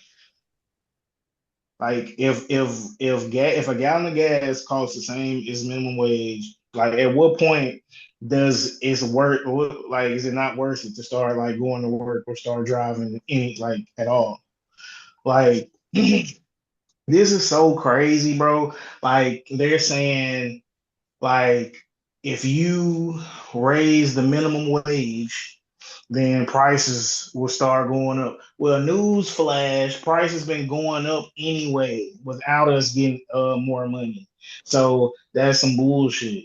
Go and give us the more money. And it's the thing, the reason stuff is so expensive, but we not getting like we giving out and there's an increase in us giving and not an increase of us receiving is because the politicians, all the people who run the world,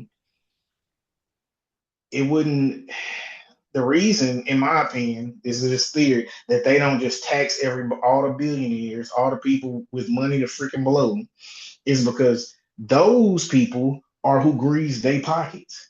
It doesn't benefit the people who are in charge to have the commoners, the regular people, live a better life because we're not going to like give them extra money or make them well off. The people who got money to blow, those are the people paying politicians, whoever, people in power under the table to make sure things keep going in their favor. It's so simple. We got $1 trillion worth of debt and we got billionaires in this country, bro. If you got more than 1 billion, bro, slide the US a billion. Like if you got 3 billion, slide the US a billion for the country just for GP. You know what I'm saying? Your family, your lineage still got 2 Bs. And we can work out a situation where like if you is a wealthy guy, you is a millionaire or billionaire or whatever, and you bail out the country, just your family, your lineage, your bloodline get like a free ride. Like they ain't gotta pay for college. Like, you know what I'm saying? They ain't gotta pay taxes till they 18 or something. I don't fucking know. But it's gotta be a way to make it work, bro. And that's why I know the only reason it ain't working is because they don't want it to. That's gotta be the only logical explanation, bro. Like you only make so much as a politician. Like you got entertainers making more than the salary for the president.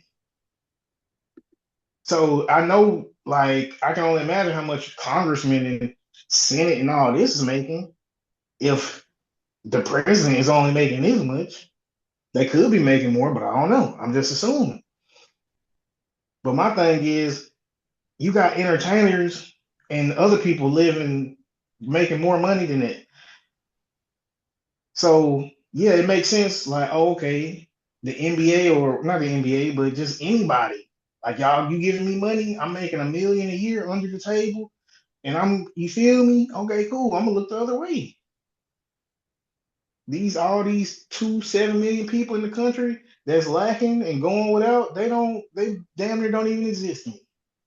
Because there's money right in front of me. This money would exist. This money realer than them 7 million people that may or may not exist. NPCs. It might not even be real people. It might not even exist. It might be a simulation. It might be figment of my imagination. But that's just my take. Possible, right? Mm-hmm. Figment of your imagination. All right. Cloud, you got anything on this? The minimum wage?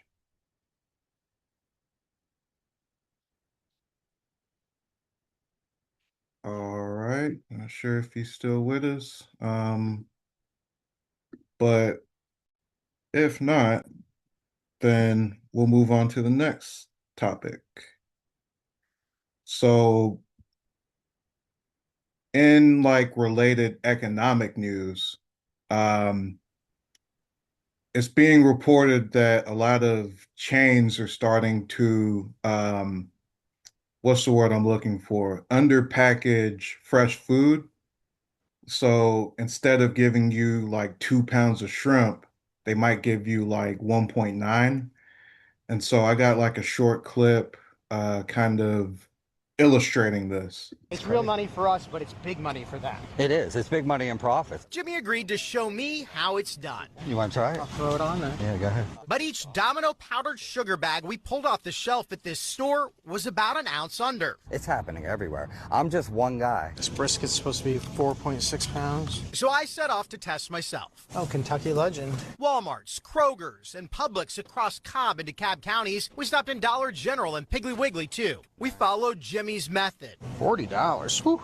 Pulling products off the shelves for a quick spot test with our scale. Look at these frozen shrimp from Walmart, a 2-pound bag. Jimmy, in repeated tests, found them underweight. So we grabbed bags from 2 different Walmart locations. The FDA says the weight is calculated deglazed. That means without all that ice. But both bags we tested were not what they claimed on the package. Our scale showed both a 1/4 pound under the weight printed on the bag. What about some shrimp and grits? It's about an ounce under. It's an ounce under. These grits were on sale at a DeKalb Piggly Wiggly, but each bag we pulled off the shelf was underweight. So how and why is it happening? It's lack of vigilance. Emory Goizetta Business School professor Salani Farasta Fazzoni is an expert on pricing. So both from an ethical standpoint as well as from a legal standpoint, they're misrepresenting what they're selling. She says research has shown shoppers won't notice differences under 15% in price or size. After Jimmy's TikToks went viral, Kentucky legend Ham pulled some hams from Walmart. Jimmy started this because money was tight. Now he's hoping to push big companies to do better. So they should be responsible for what they're selling in their stores. Domino told us their industrial scales are calibrated on an ongoing basis and they run spot checks on their lines daily. We also asked Walmart about those shrimp. A spokesperson told me they did audits on several lots and did not find any problems. Whoa, interesting development, man. I don't know what to say, man. Like, I feel like with things like this, it's hard to say when it really started with stuff like that. So I don't know if it's just they're uncovering something that just happened recently, or, you know, if it's like a trade practice that's been going on for years. But just assuming that it's just something that they just figured out, obviously not good, but, you know, glad that they're shedding light on it, you know. That's kind of my take on it, you know, just simple as that. Like, I'm glad they're shedding light on it. Don't know how much impact that's going to have, but, you know, glad that they're doing that.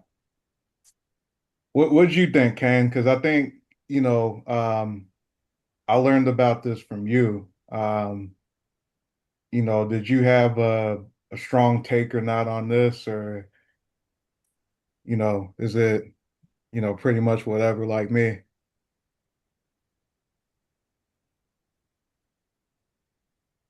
With me, Kane? Yeah. Man, Hold on. fuck, bro. Like that type of shit don't make y'all mad, bro. Like this is a classic class action lawsuit. This is false advertisement. This is like stealing, bro. This is, if you will get mad at your weed man or I wouldn't even say that, bro. Like not even illegal drugs, bro. Like if you was knowing that you wasn't getting a full gallon on your gas and the ticker is saying it's a gallon, you would be pissed off. Like we're getting fucked. And it's like nobody is there to protect the people. And it's so disheartening, bro. And it makes you like really frustrated and want to like, start to ask questions about what are we really doing, you know, in in this country. Like are we gonna become the countries that we used to talk so much shit about? Where babies gonna be having big bellies and flies gonna be on their face. And I'm like, damn, look how much America failed and didn't even have to do it.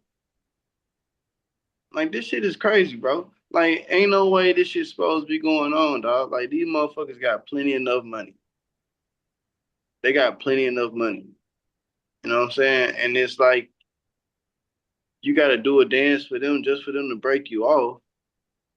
And then last segment, gas is $6, but also minimum wage is still $27.25. Like, come on, cuz this is nothing new, bro. Like, the more America changed, the more she stayed the same, dog. Like, it's always been about profits. It's always been about these things. And like we was able to kind of live normal lives. And now we can't do that no more. He talking about it ain't no sense of going to work, dog. They gonna be giving folks universal basic income soon. That's why they trying to get everything going as far as deploying these different automation systems out. Because if they can get that going sooner than later, then they can start moving people out of the labor force. Because then you'll become totally reliant upon it. And from that point on, I mean, I don't know. Like I don't know what kind of stipulations come with universal basic income. But if you don't got no skills, that's what it's coming down to. You know? People talking about they can't do backbending work, like dog, it's stuff for us to do. It's stuff for us to do. We just I don't know, bro. Like our country like is not about what it says it's about, dog. And I'm just gonna leave it at that. All right. Well, if Cloud, you got to take on this. All right. Well, if that's the case, then we're done. We're done with our economics part of it, and you know, we'll see. We'll see if anything changes ever. You know what I'm saying? But glad to talk about it. All right. So Jaylen Brown, after the Celtics lost in their first round series, 7-game series to the Sixers, Jaylen Brown went on a rant about flopping, specifically about Joel Embiid's flopping, and just the stuff that their NBA refs have been doing. So I got this snippet from Instagram. See if there's some audio to it. This is my personal opinion on basketball. Some of y'all might disagree. You know what I mean? But argue with your grandma. Flopping has ruined our game. Joel Embiid is a great player, one of the best bigs in fucking basketball history. Flops. He know it. This ain't breaking news. This ain't, you know what I mean? It is what it is. Y'all can clip it up. Like I said, y'all can post it on these paid accounts that these bot, whatever. That's just my opinion. Wow. Okay, let's see if there's any more. Clearly had an agenda. They clearly had fucking on a red board. If Jaylen does this move, call the offensive foul on him every time. I don't know if it's because I pissed the refs off. I've been critical about them, and I called them out a bunch of times. They were like, you know what, I got you in the playoffs. Watch this. Same refs. Oh, it's nothing? It's play on, right? It's weird activity. You're going to call me, right? And it's right here, right in front of you. Same move. Same move. Everybody does it. It's the same move, but this is a three-point play. He makes a three right here. If it would have been me, it'd have been an offensive foul. And people saying I'm stiff arming, I'm Mark Henry stiff arming people out here, whatever y'all be saying. Okay. Any more? I've actually spoke to some refs and they said it was agenda going into each game. So anytime Jaylen brings his arm up, just from reputation, just call it. Some bullshit. I've been doing that all regular season. Everybody's been doing it all regular season. You gonna call that shit on me every time? And y'all don't see it like it's an agenda. It's clearly an agenda. Look at the same move. Same move. Right? We got the same trainer. Teaches the same shit. It's a foul on me, but it's a good play on him. Why do you think that is? Foul. Look at his arm. It's not even. His hands is not straight up. They don't call this shit, bro. These motherfuckers be on. If that was Embiid, that's a foul. If that's Embiid, he's getting 2 free throws. And what do you mean? That's an N1. Look at him. Look at him. Number 39, Mr. 4. You looking right at it? Nothing. No call. I wonder why that is. Okay, so he came with some receipts. Oh boy. So he has his take on flopping, has his take on the refs. As a Lakers fan, I gotta say that what he's saying about the refs then at that time could have been reposted after game 2, just given all the calls in game 2 between OKC and LAL. And really both sides could have made that claim, about the refs. But like just going back to what Jaylen Brown was talking about, I just, it's a risk, whenever you're somebody who has a primary profession and you want to go off to the side and do media. Um, it's a risk, especially if you're gonna go and evaluate on that media the type of job that was being done when you were in the line of battle. You know what I'm saying? And so I just want to say that that's kind of brave on his part, kind of bold. We'll see what's going to happen because there's been a lot of, aftermath going on with, conversations between him and Tracy McGrady and whether or not, T-Mac, was speaking, was, evaluating Jaylen Brown from a position as an analyst or, somebody who has a relationship with Jaylen Brown. And so all these sorts of speculations start to emerge when, you open yourself up in the media like that. And so, that's a risk that he took. And it's interesting that he had that insight and that take and was that kind of um, forceful in his position about the refs and about, what another player was doing, and I want to say he might be subject to some fines. I don't know if I saw that, in the headlines, but you know, um, that's just a risk you take. And whether or not, Joel Embiid, flops, you know, I think he does know how to sell the call. I think him, along with like guys like Harden, Shea Gilgeous, Jalen Brunson, they're some of the best at getting calls. Luka Doncic, LeBron, you know what I'm saying? And so you could argue that all those guys are foul baiters, floppers, but it's just a part of the game. Um, as far as whether or not it leads to a better product, I'd rather not see a lot of like foul baiting, but you know, um, it's just so ingrained in the game to where I'm like, yeah, doesn't even matter what I think, what I care about.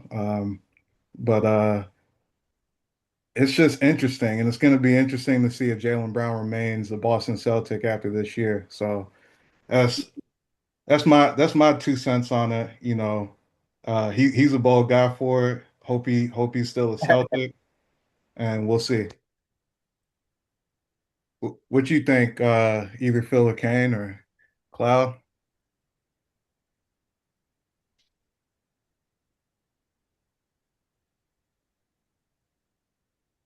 No. Okay. No, you uh, was you speaking to me, bro? My bad. I think Kane's gonna jump in.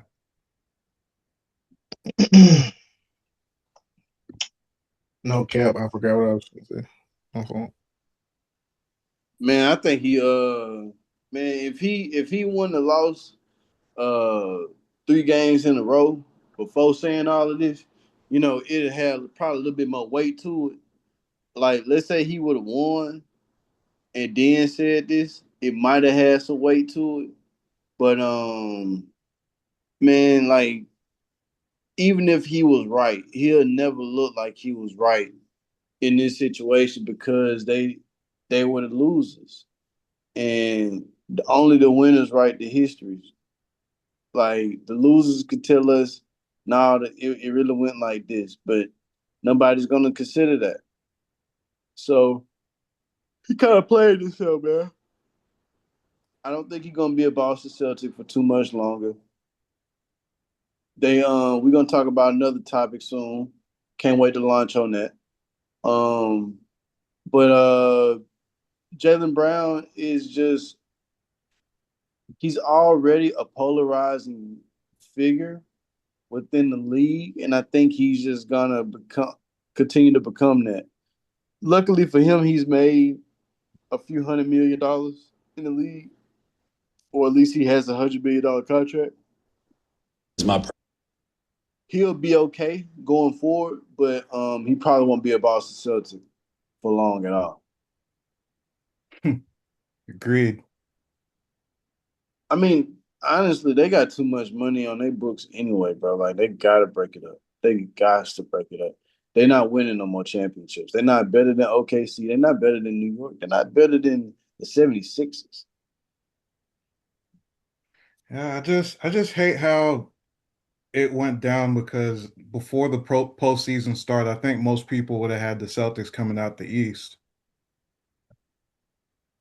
which is just crazy, you know. You remember what you were gonna say, Kane? Uh, no, I don't, to be honest. But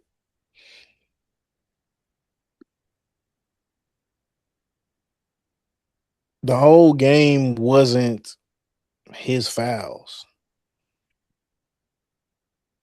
So, I mean, what about the rest? What about all the possession you didn't have the ball? It's like it's more than just you. It's more than just what's happening to you on the court. It's the whole team. Um, Not gonna lie, I thought the Celtics was gonna come out the East, and they shit the bed. Um, I'm not sure Tatum is the reason one way or the other. Um, so I mean, I don't know. I mean, it's good that he stopped playing, I guess, so he didn't get completely injured all over again, trying to play sooner than he should have been. Think he should have sat out. Originally, when he came back, I wasn't just okay. If he come back, he don't. I mean, it don't matter. But I think he should have stayed just to maybe keep that little rhythm they had, that little chemistry they had. You know, I don't know. I don't think he gonna be on the team much longer either. I don't know what he think is gonna happen or what, but I think it's gonna be like another Kyrie situation where you think you all that you go to a team to try to lead, and you see like, yo, it ain't what I thought it was. So I think he cool. He a decent player. A lot of people think he's good. Some people might even think he great. I'm just not too high on him. I think it's just more. I mean, his play don't really like excite me. You know what I'm saying? But I think it's more so just how he acts that just kind of just like, I don't care. But as far as the flopping shit, speaks up for civil rights and stuff. that's cool. He a bad one. Like I'm not saying he's a bad guy. Millionaire speaking about the stuff you want him to speak about. Who said I wanted him to speak about anything? Admirable for that. I'm not. Shame I mean, on that's you cool. guys. That's Shame on you cool. guys. Like people hate Charleston White, and he be Shame on speaking y'all. facts. That don't mean nothing. He a basketball player, man. Like all I'm saying is, bro, y'all lost, bro. And that's what I'm saying. Like if they had won and he still said these same things, then we'll probably He wouldn't be saying it. He would be hooping right now. exactly. That's the point.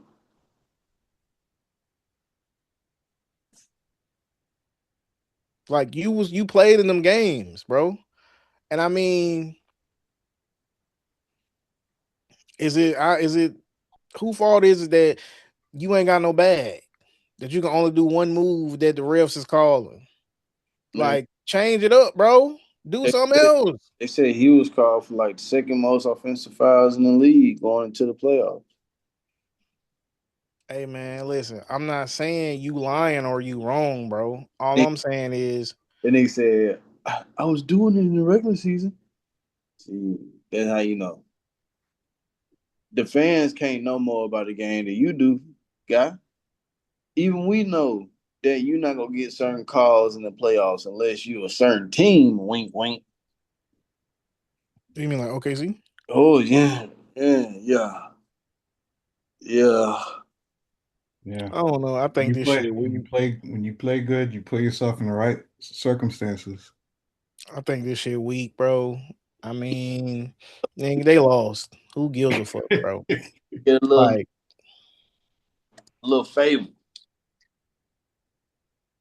what's the point in calling somebody else out though? Like you got called for some bad calls. Okay, cool. But what does Joel Embiid flopping got to do with it? He's saying that's why they won. Yeah, he said yeah for sure. So not only did they win because fouls were being called on you, but they also won because they weren't being called on the opposite team. Yeah. I'm not saying that's far-fetched, but what else? Nothing else? Like y'all couldn't have had better shot selection? Y'all couldn't have decided not to shoot as many threes? Like y'all couldn't have did nothing else. Nothing lineup changes, minutes difference, matchup If there were switches. ethical hoops, there would be a different outcome. Bro, all I'm saying is, bro, you lost, bro. Get over it, bro. So All right, so you kind of alluded to Jayson Tatum a little bit, and so just him talking about, how much rehab he had to do. This was May 3rd, so that was what, earlier in the week. So he was saying that one of his legs is still smaller than the other one. And so someone quoted that and said, Embiid really saved this man's career by sending him home for the summer. So do y'all believe that this early exit was a blessing in disguise for Jayson Tatum's rehab? And, so instead of him having to rush back now from a calf injury and try to win a title, he gets the whole summer off to rehab. I disagree with that, which might be odd, but I think that basketball players play. And so, the more you could get reps in situations that matter, it's kind of like, striking the iron while it's hot. And so it's not guaranteed that Jason Tatum's going to play, well into his 30s or whatever. You know what I'm saying? I think if there was any sort of lapse in strategy because Tatum wasn't healthy, I think I think that was a wrong time to have that lapse. I think you should have, they should have planned for, find a way to use some lineups without Tatum this first round. Like insert him, sure, but you know, they had enough of a good flow in the regular season to where I think they could have won that series without Tatum for the most part. So you play him a little bit, or even if it goes how it goes, he gets injured and he plays the rest of the postseason. I feel like he could pick up, in a later round, and that would have been better for him moving forward than him having the whole summer off just because they got put out in the first round. So that's my wild take of that. I feel like you should strike the iron while it's hot, and do all you can while your title window is open because the NBA, just because you got the lineup you feel like could win in the next 5 years doesn't mean, you're gonna win 3 years from now. Like windows close very quickly. Just think about that, Ken. I agree. See how small that window was for Denver. Very, very small, apparently, but I don't know. That's the fun part about the NBA. We really don't know if Shit, we do somebody's title know. window's open or closed. We do know. They beat the Lakers and then they get whooped by whoever next. That's how it's been. I mean, you get a matchup, a favorable matchup where you avoid Minnesota in the first round. I don't know, because it looks like they loaded up not for Minnesota, but for Oklahoma City. And so maybe if you avoid certain teams, your title window's still open. Maybe. Where's the honor in that? Some just because you win a title doesn't mean you beat all the best teams on the way to the title. You know what I mean? Like there's certain years where a matchup for you gets put out early, you know what I'm saying? And you get the favorable path, and now all of a sudden, you're in the championship playing for a title. You know what I'm saying? I feel like that could be any team, you know. I'm saying that's cool. Like I get what you're saying. Like that happens, right? But intentionally doing that, like, yeah, we won this title, but everybody just watched you try to put yourself in a position to where you don't have to play OKC until the last round. Gamesmanship, yeah. Or you made it to where you got to play the Timberwolves first round instead of, man, I don't know, bro. Shit lame to me, bro. I ain't never think them niggas was that good anyway. Like, just not just that much better than everybody. Like, I knew they was good. Don't get me wrong. I'm not saying they was bad, but I'm like, bro. Like I could sit here and argue that the Lakers would have won the title in 2023 if they didn't play the Denver Nuggets. I could really sit here and argue that. But what would be the That purpose? matters. What I'm saying, like, what would be the purpose of doing that? I'm saying if we didn't play the Denver Nuggets in the conference title, we would have won the No, championship. no, no. I get what you're saying, but what would be the point of even arguing that though? Like, in what situation would it be necessary for that argument to be made? This situation where we're talking about title windows and whether or not they're open and closed. Mm. But but yeah, that's just my take. Phil, you still with us? Yep, I'm Didn't still mean here. to bore y'all. I'm still here. I think that, you know, Jayson Tatum did bad by coming back in general. When it comes to the Achilles, we've seen Kevin Durant, like kind of, you know, have some lingering issues with his calf, going forward. And I just don't think that there was a good idea for him to come back this season. Um, is Tyrese Halliburton coming back?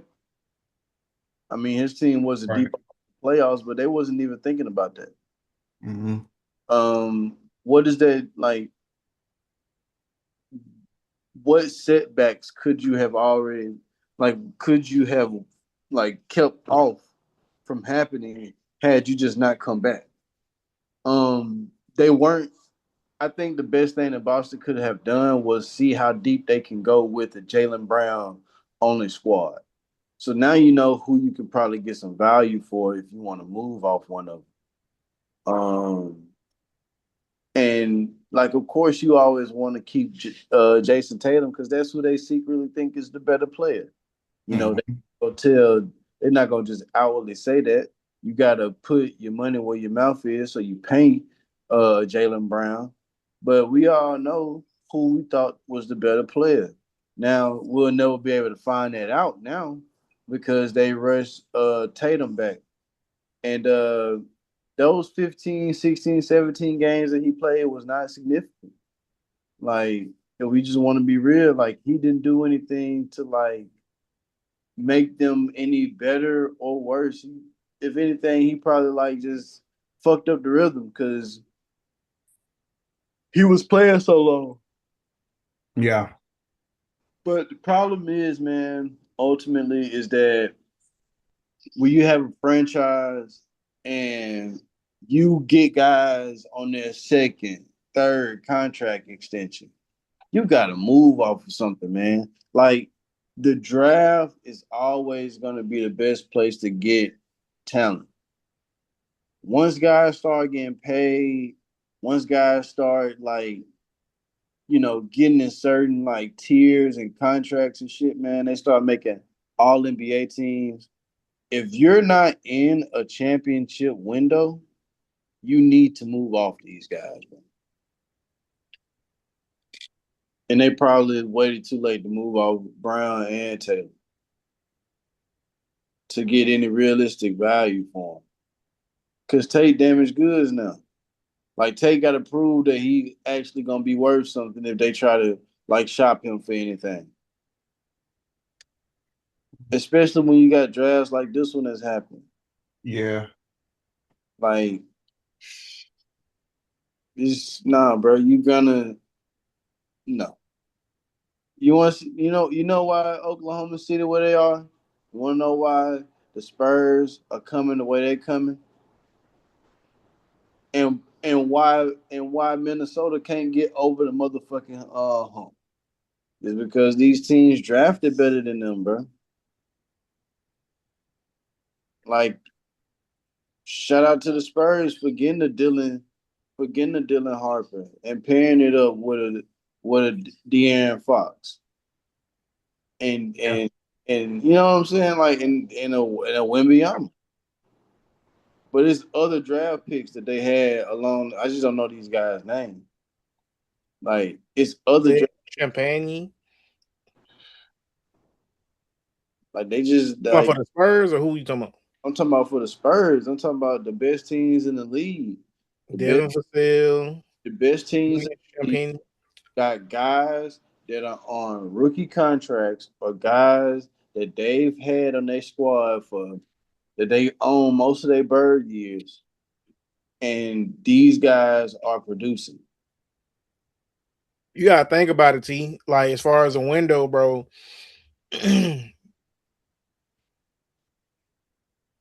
You have to keep getting better, bro, because you're getting older. So as you're getting older in your career, you have to keep getting better because once you top out, those guys who are just as good as you but younger are going to outperform you because they're younger. They got the durability, the stamina, all that. So that's when the windows close, when the young guys catch up. or when the good guys who need to figure it out. Like, bro, we gonna talk about it later, but it just got like Charles Barkley said the same thing, dog. Like dynasties come to an end, things come to an end, and you gotta know when that shit coming, bro. Like in Boston waited too late. Boston waited too late. Now they got a motherfucker that don't know how to keep his mouth closed. They gotta figure out what to do with him, and they gotta figure out if they got something in they got. Who they just fucking paid. They just paid him. Where would they trade where would they trade Jaylen Brown to? Like, where y'all see him getting traded to? Probably somewhere like Portland, huh? And they were saying Houston, man, that he could go out to Houston. I seen the rumor of that. Man, come the fuck on. I'm just saying, man.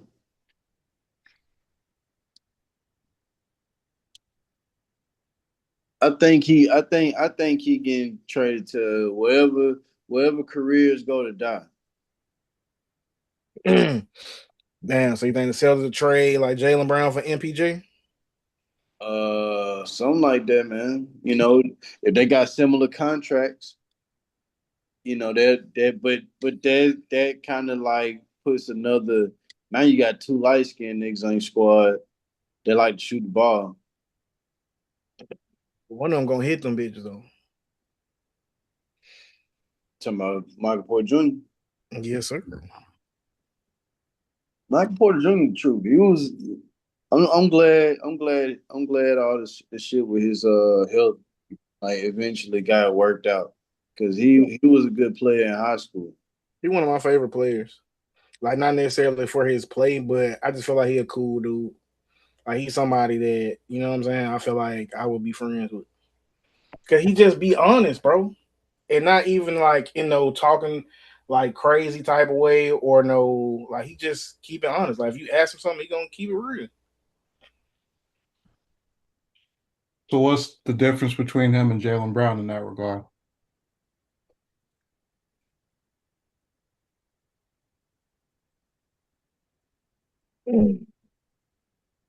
Let me Google the word vitriol.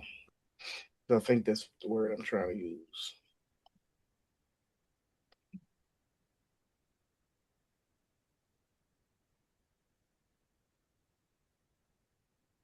So Michael Porter never received the vitriol for his opinions that Jaylen did.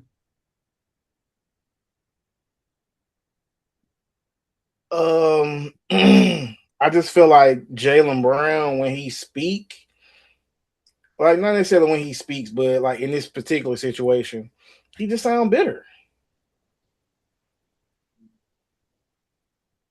You're saying Michael Like, Porter does? no, I'm saying Jaylen Brown. Like Jaylen Brown is like also MPJ is being asked this stuff. He's not just coming out and saying whatever. Okay. Yeah. Okay. That makes sense.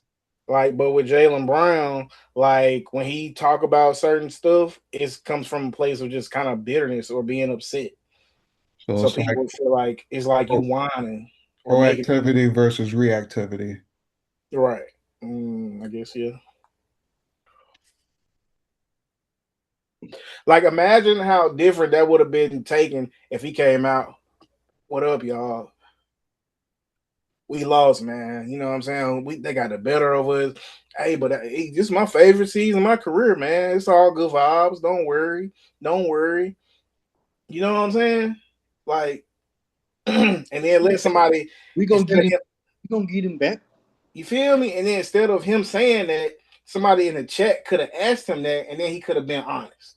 You get what I'm saying? As opposed to him starting how he did, he just walk up to the computer. Yeah, like let's talk about this. Let's talk about why my team lost. Yeah, it ain't our fault. They did this to us. Ain't no accountability, bro. And I'm not even saying he wrong, bro, but I'm just saying, bro, that can't be your excuse, bro. Could you have played better defense? Could you have crashed the boards? Could you have just gave the ball up?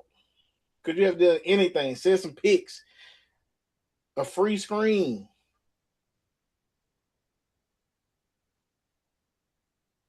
So if you didn't get called on them fouls, that would have swung the whole series. Not to mention, y'all was up 3-1, if I'm not mistaken. Y'all had to win one game. So you can win one game without. All right, you know, I hear you, but I don't want to. I ain't trying to hear that shit. All right, I think that's enough for that. So Draymond, right? So he's been kind of the connector between two interesting dramas. So I'll start with the Austin Rivers one. So apparently, Draymond and Austin have been going at it on social media.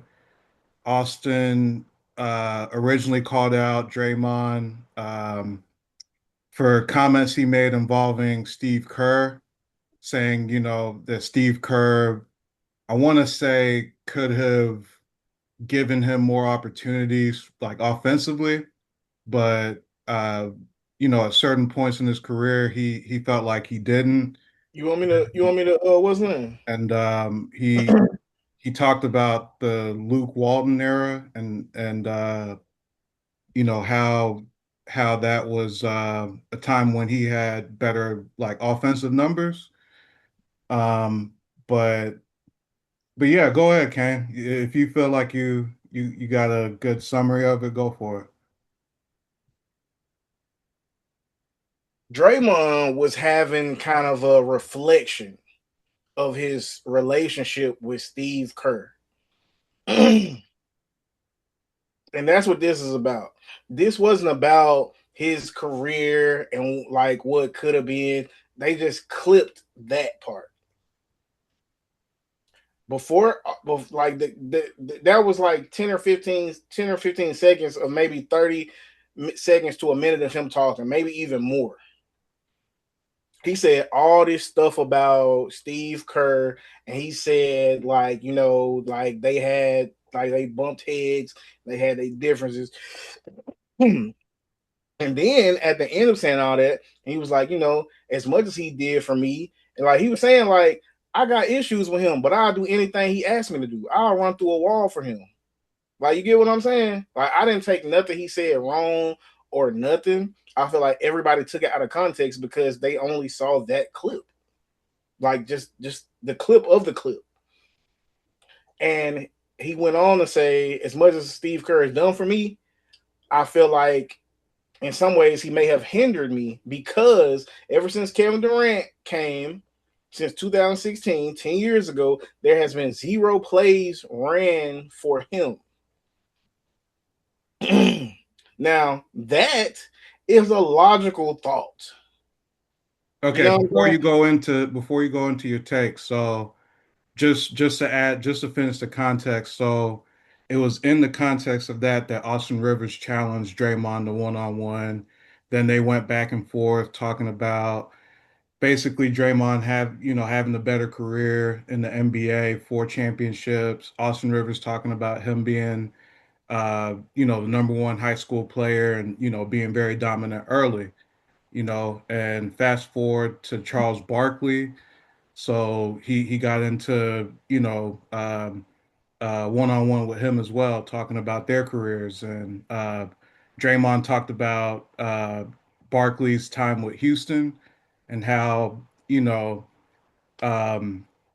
was a bad run, pretty much. But go ahead, pick up, Ken. Just wanted to add that context. True, my fault. I was gonna get there.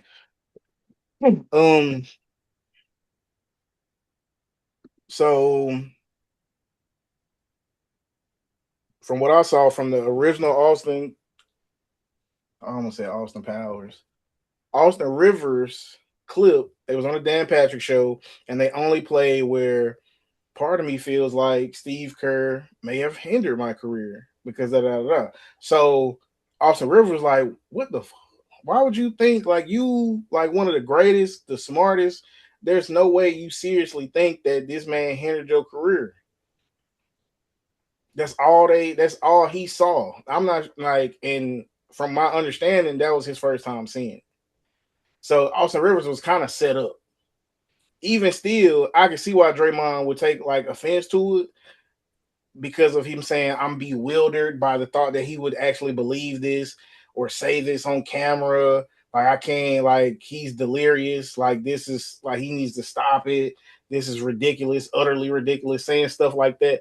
I can get it, you know what I'm saying? Austin Rivers, you know what I'm saying, said it, but he mostly gave him like a lot of praise. Mostly said good stuff about him. He just said that he can't believe that Draymond thought that because of all this good stuff he said about him. Draymond goes in and say, "We got you won that." And the real issue is what Dre said was that he has been he received the biggest bailout in U.S. history since something because Doc Rivers gave him or signed him for $42 million during the Clippers stint. So that's where shit got whatever. You feel me? I feel like, and that's why Austin Rivers was like, "Nah, you disrespectful," blah blah blah blah, and then he, responded to that. Yeah. So my take on it is, I'll just kind of just weigh in on who I feel like just makes the best case, I guess, since we're just giving our opinions. I don't even think like. I was taken aback by what Austin Rivers said, because I feel like he's coming at it from the biggest position of weakness in terms of career.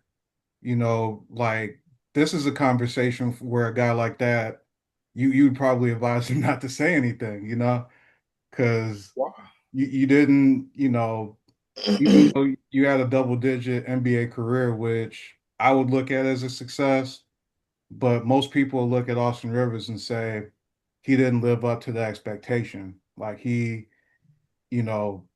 thought he'd be like a star in the NBA, and he didn't live up to that. And so why is he even, weighing in on this? I get that he's a media person. I think he's an NBC analyst. But a conversation that involves Draymond Green, Charles Barkley, Austin Rivers, that just doesn't seem right. Barkley, obviously, you know, he has the cachet of being, the all-star MVP guy. You know what I'm saying? You could say, oh, he didn't win any championships, but he was still one of the greatest players to ever play the game. So, you know what I'm saying? So you would feel like he could enter any conversation from a position of strength just based off that. And certainly Draymond, by being a champion, being maybe the offensive and defensive hub of 4 championship teams, you know what I'm saying? Like obviously he could have an opinion, you know, but I just feel like it takes a lot of courage for somebody like Austin Rivers to enter a conversation like that. And I just want to point that out. Because the conversation shouldn't have even been about careers. Like, what's his name? Like, bro, you gotta realize, bro, he asked. It ain't like Austin Rivers had his own platform and he was like, "Hey, y'all, I seen this clip of Draymond and it's some bullshit." That's not what happened. He was on a television show like that. He works. I'm assuming he got paid to do whatever he was doing on that show, and he took offense to it. Now, on one aspect, you can say, "Well, Austin Rivers, you didn't pan out like everybody expected," and that happens. You know what I'm saying? And that's kind of what he was saying. Like, you had a great situation that you made the most out of. I did what I could with what I was given. You gotta think about it. You say Austin Rivers wasn't Who what the most with what they were given? in that situation? Draymond. Okay, all right. Like he took what he was given and I took agree. it to the max. Yeah. Like he took it as far as whatever, like everything he came with, he took it to the Hall of Fame. He took it to the Hall of Fame. Yeah. So, but what I'm saying is, what's his name? And part of the reason he was able to do that is because Steve Kerr allowed him to be himself, the good and the bad, because he's still there. You get what I'm saying? Yeah. And to grow and develop his own way. I suppose. You get what I'm saying? Yeah. But the whole thing is Austin Rivers was drafted top 10. He was drafted number 10, right? Number 10. Okay, he was drafted number 10 along with Anthony Davis, who's number 1. Who was number 1. They went to the same team. He was not prioritized. At least that's what he says. He wasn't prioritized. So the thing is, he said Monty Williams wanted him to be a 3-and-D guy, something he had never been. So not only does he have to change his game, but he has to change his game at the highest level. And he was saying, as far as the contract that y'all saying my daddy gave me, he can't do that. That's not even a thing.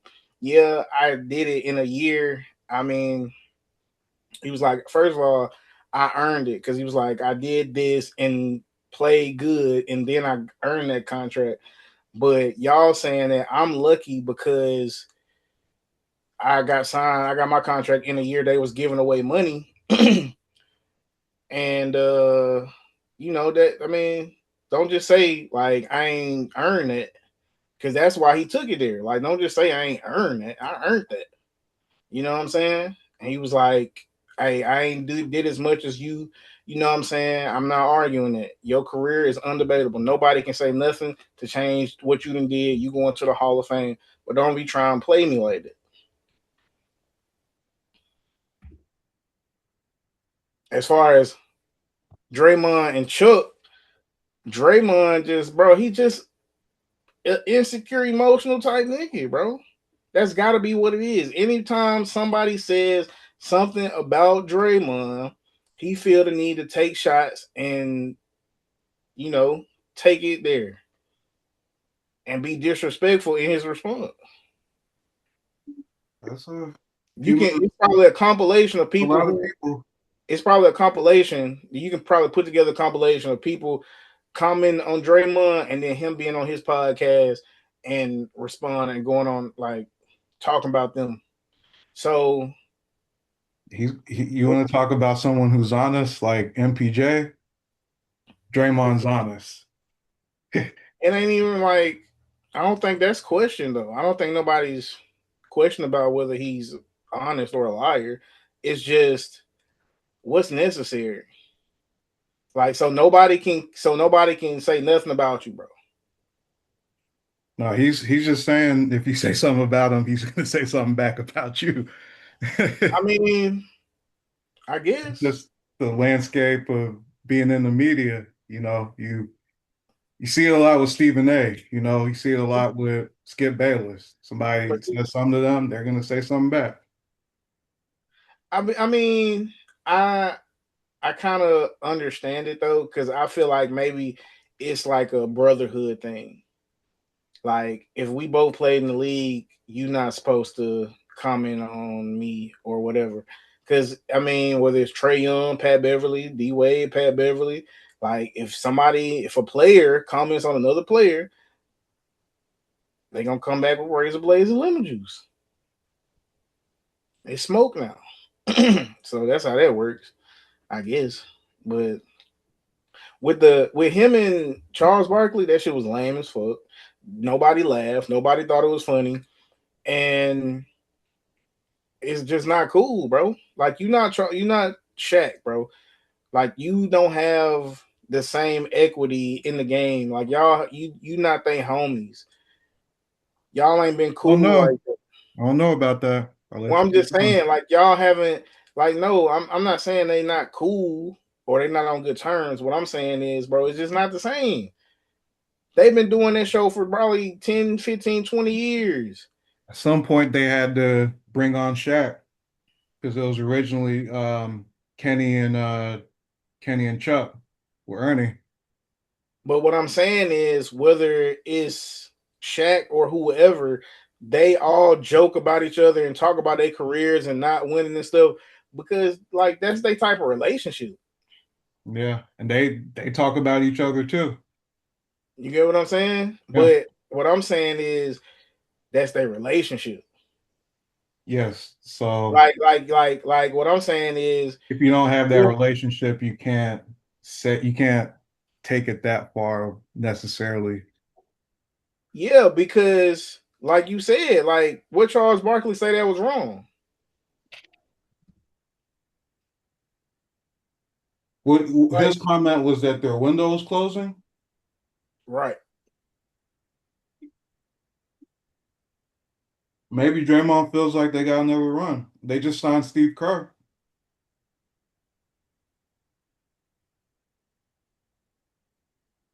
So do you believe he better think than him just was like what? Do you believe he think that? That though, like realistically, because even in that same clip, he was saying how Jimmy not gonna be back till halfway in the season. Moses ain't gonna be back till halfway in the season. Moses Moody. And they got to pay Draymond Green $27 million. Shit, them niggas done. Signing Steve Kerr don't mean nothing.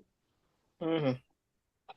So it's gonna be Steph, Dre, Brandon Podjemski, who else? Pat Spencer. You know what I mean?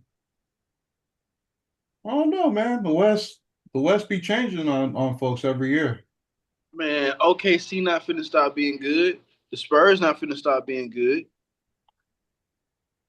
Are they gonna be better than the Lakers next year? I was just thinking that. Awesome. No. All these teams need is just to be healthy because better than the Timberwolves. They contend that if they were healthy, are they gonna be better than the Trailblazers? If they were healthy last year, they would have beat the Timberwolves. That's what they said. Are they gonna be better than the Jazz? They're not healthy this year. But just because they weren't healthy the last 2 years doesn't mean they're gonna not be healthy next year. Who cares about whether they're healthy? The old is dirt. Trends suggest that that's going to be the case, but we just saw Kawhi Leonard come out and have a career year after having all these years where he might only played like 40 games. Are they still in the playoffs? They were in playoff contention just because Kawhi was healthy. If they had a stable lineup the whole year, maybe who knows, you know? And they know who know. Listen, bro. Them niggas was 15-1, and then they went on a run and traded James Harden. Yeah. Maybe if Garland and Mathurin would have gotten flow, who knows? You know? Listen, bro. Nah. It's over. Kawhi Leonard just had a career year, dude.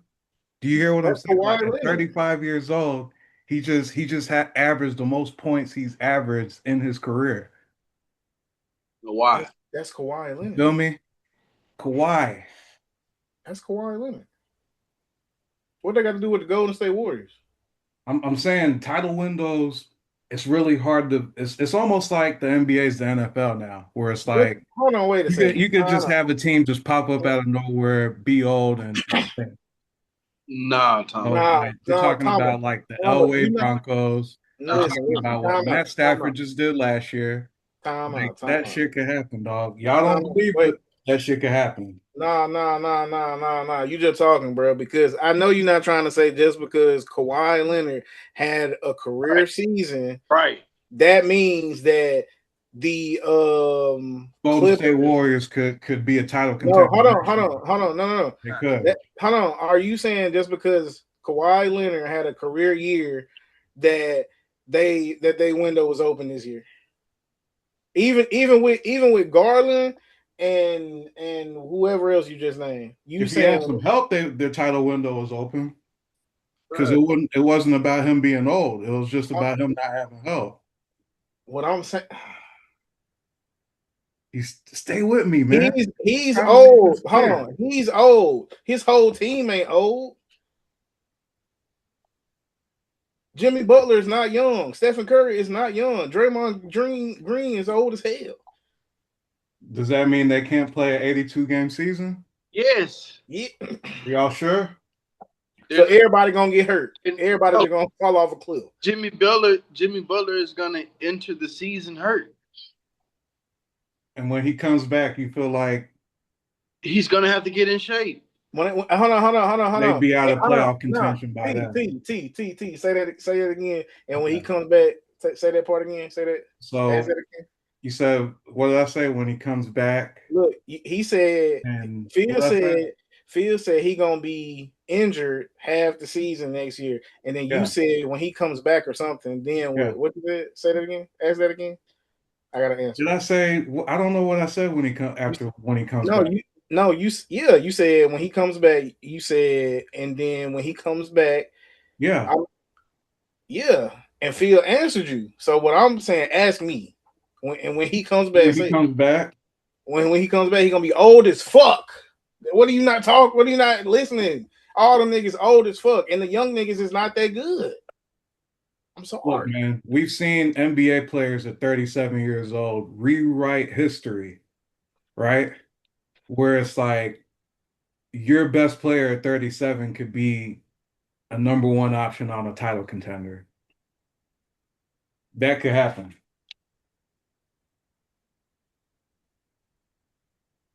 I don't know and they don't even have to play 82 games. Like I really don't know. Just let them play. Let them play 60 of them. Get Jimmy Butler back for 20 games. That's all he needs. Like, are you like, nah? You know what? I don't think you serious, bro. He tore his ACL, bro. And let me tell you how serious he is about rehab. They just spotted him partying in New York City with. He's not worried. He's not worried because he knows they're going to be a playoff team, and they just got Steve Kerr re-signed for 2 more years. He knows what's up. Why am I going to be worried and rehabbing like crazy just to come back quickly when I know we're going to be straight if I just do this on a level timeline? Why would I rush? He's 36. Why would I rush? I got Steph Curry as a teammate. Why rush back? He'll be all right. You think that they'll be able to stay close enough into playoff contention? They could be the 10 seed by the time Jimmy Butler comes back, and that's all they need. All right, so that's all they need. So what teams will be worse than them? I'm seeing them as like one of the worst teams in the league next year. Taking for granted that Steph didn't play a lot of these games down the stretch this year, if he plays a majority next year, I like them more than I like Portland. I like them more than I like the Sacramento Kings. I like them more than the Utah Jazz. So that's 3. I like them more than the New Orleans Pelicans. And I like them more than the Memphis Grizzlies. So I could see them easily being number 9 by the time Jimmy comes back. And you better be careful. They might end up being like the 6th seed and just avoid the play-in altogether. Oh no, man. They'll probably be better than the Trailblazers. They'll probably be better than the Grizzlies. Might be better than Utah. They finna have Damian Lillard back. No, I don't know. I'm not gonna say Utah. So what does Utah have that's gonna make them better? A squad, young niggas, youth. Haley, Billy.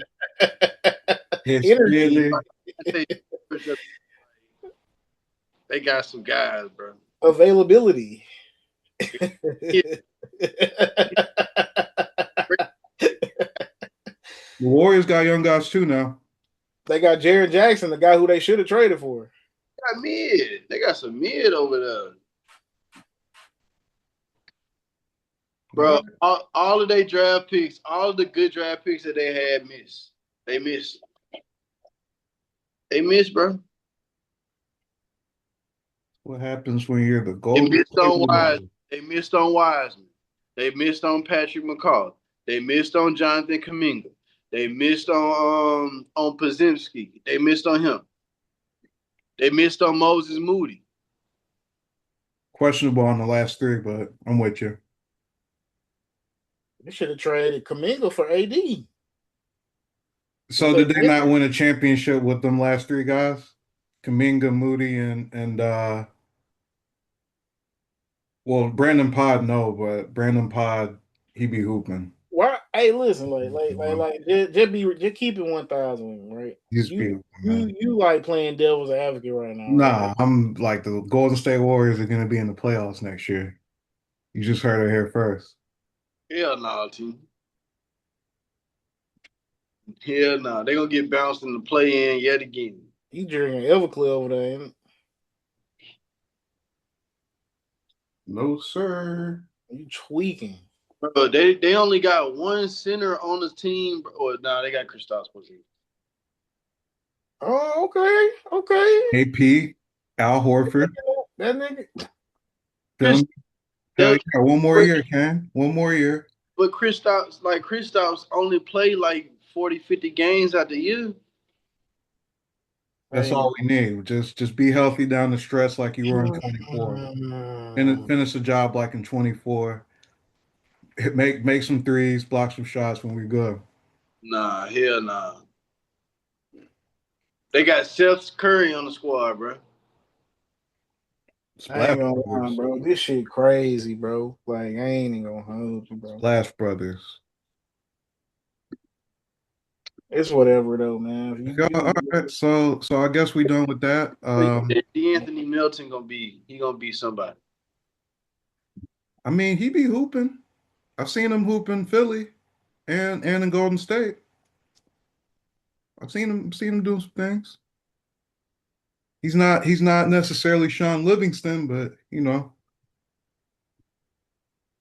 saying he fit in that rotation.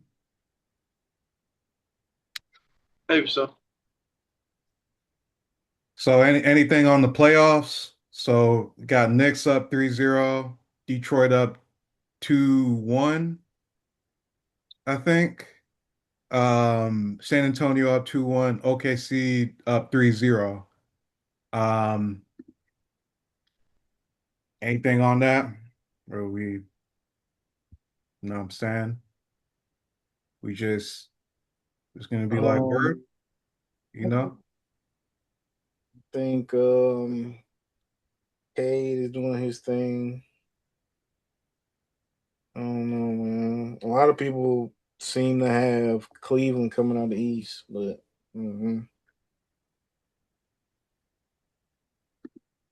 yeah, I don't know about that. I like Cleveland. I like Cleveland in that top half before Detroit came back 3-1 to Orlando. But once that happened, I think Detroit got that. It's looking like Detroit Knicks. They say everybody's saying the Knicks gonna make it to the finals this season. I don't know anymore. Because Detroit seems to have a matchup for them. At least this year.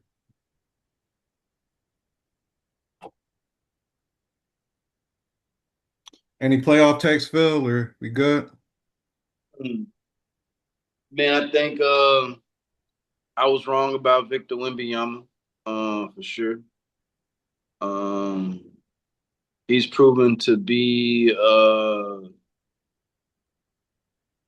a very unpredictable piece. Like, you really don't know what you're gonna get from him. Like, game in, game out. Like, you don't know if he's gonna kill you from the 3-point line, if you're gonna do turnaround jumpers and he kill you. If you're gonna keep with the defense, you know what I'm saying? It's just so much that he can do to impact the game. Um, and I think he's finally like come along. I don't know if he's the MVP of this year, but he definitely gonna be the MVP next year. Um, Shea Gilgeous-Alexander, this might be his last year being the best player in the world right now. But I don't. I think that OKC is just so much better than everybody else that's left in the playoffs, bro. Like I don't even like they're gonna play the games, bro. But it wouldn't surprise me if OKC sweep everybody for real. For real. That's wild. Yeah, that's crazy, man. Because that really could happen. But I'm not gonna lie. I like Minnesota's matchup for them, just because I feel like competitively they got something. You know, if it's the Spurs, I feel like it's a year too early. But Minnesota, I feel like is they're in a if they get past San Antonio, they're right where they need to be. Make a run to the finals. Man, you're gonna need a guard that can guard Shea, and you're gonna need a point guard that can facilitate in a defense that pretty much is like on every passing. Yeah, So you basically need a guard that can outscore or score with Shea. yeah. And don't none of them teams got that. So Ant can't score with Shea. Nah, not at the same position. Like Ant Oh, Man, because Shea's a He point guard. injured. He ain't even 100% right now. Ant, yeah, but like Ant Man, not he not the volume scorer as Shea. Like he don't operate as quickly as Shea Alexander does. Like Shea get the ball, he get to the spot, and he going up or he going to the free throw line, and you got to do something about that. With Ant Man, I see him getting off the ball and then coming back to it to get his shot off. You know what I'm saying? Like he's more deadly when he moving without the ball. To me, if he got the ball in his hand, then he kind of like a sitting duck. Like he need to be shooting it or he need to be like going to the hole. yeah, But as far as like creating offense, he needs to create offense off the ball. Shea can do it both ways, which is yeah, what makes him better to me. It's like he can catch it. He know where he gonna go. Like no matter where he at on the floor. Like nigga be saying he got all the answers, bro. Like and I hate like I don't like how you know I don't like his swag or whatever. But hey man, whatever works. yeah. He's nice with the handle. I'll give him that. Like I said he wasn't box office, but like he's shifty. Don't get me wrong, but like he's got an old man game with that shiftiness. You I, know what I I'm was saying? just gonna say, bro, he not boxing. Like Yeah. you like not wrong in saying it. Like Yeah. But nigga, he's creative though. He can really play. You know, it kind of like if I could watch myself play basketball in turn, I'm not saying that I play anything like Shea, but I wouldn't say I'm box office, but I could say that I'm like an effective basketball player. And I look at Shea like the same way, but on a much higher level. You know what I'm saying? Like he could get to a spot, he's gonna rise up, hit the mid range, he could get to the foul line, plays defense, solid. You know what I'm saying? But I think I disagree though. I think Ant-Man, if healthy, he could amp it up to where him and Shea go back and forth. And I want to see that again this postseason. So we'll see. Any more on that, Kane? Are you good? Yeah, sure. All right. Well, I mean that's it for me, man. Unless y'all got any, other topics, anything wild card you want to talk about. I'll just say that, shout out to Miles, they had their graduation today, so I, walked in that. So salute to them. Salute to Tuscaloosa for having Magic Johnson show up to Stillman to do their graduation ceremony. We had a lady named Michelle McKissick. She does a lot of like architecture. She was talking about how her firm helped uh, build the Barclays Arena up in Brooklyn, and just the story of her family's journey, was just real powerful. So I just want to shout out her for going to Miles, speaking, imparting wisdom. Um, just cool day as far as like that goes. Having Magic here for that. But there's a whole bunch of other stuff going on in Alabama, with the redistricting stuff. So, I'm hearing that the courts aren't going to redraw the maps in Alabama. So, hopefully, you know, um, the two Democrats who are House of Representatives stay, on board for at least the next 4 years. So, just waiting to see what happens with that. Um, and yeah, that's it from me, man. That's my shout outs and all I got. Hey man, shout out to co-host Phil, man. His birthday was a couple days ago. Sir, happy birthday. You know what I'm saying? Happy birthday week. You know what I mean? Yeah, it was a Mm, weekend. Got a chance. Big X plug and friends.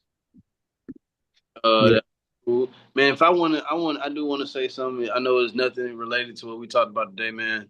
But it's a lot of news around Alabama football and the direction that the program going into.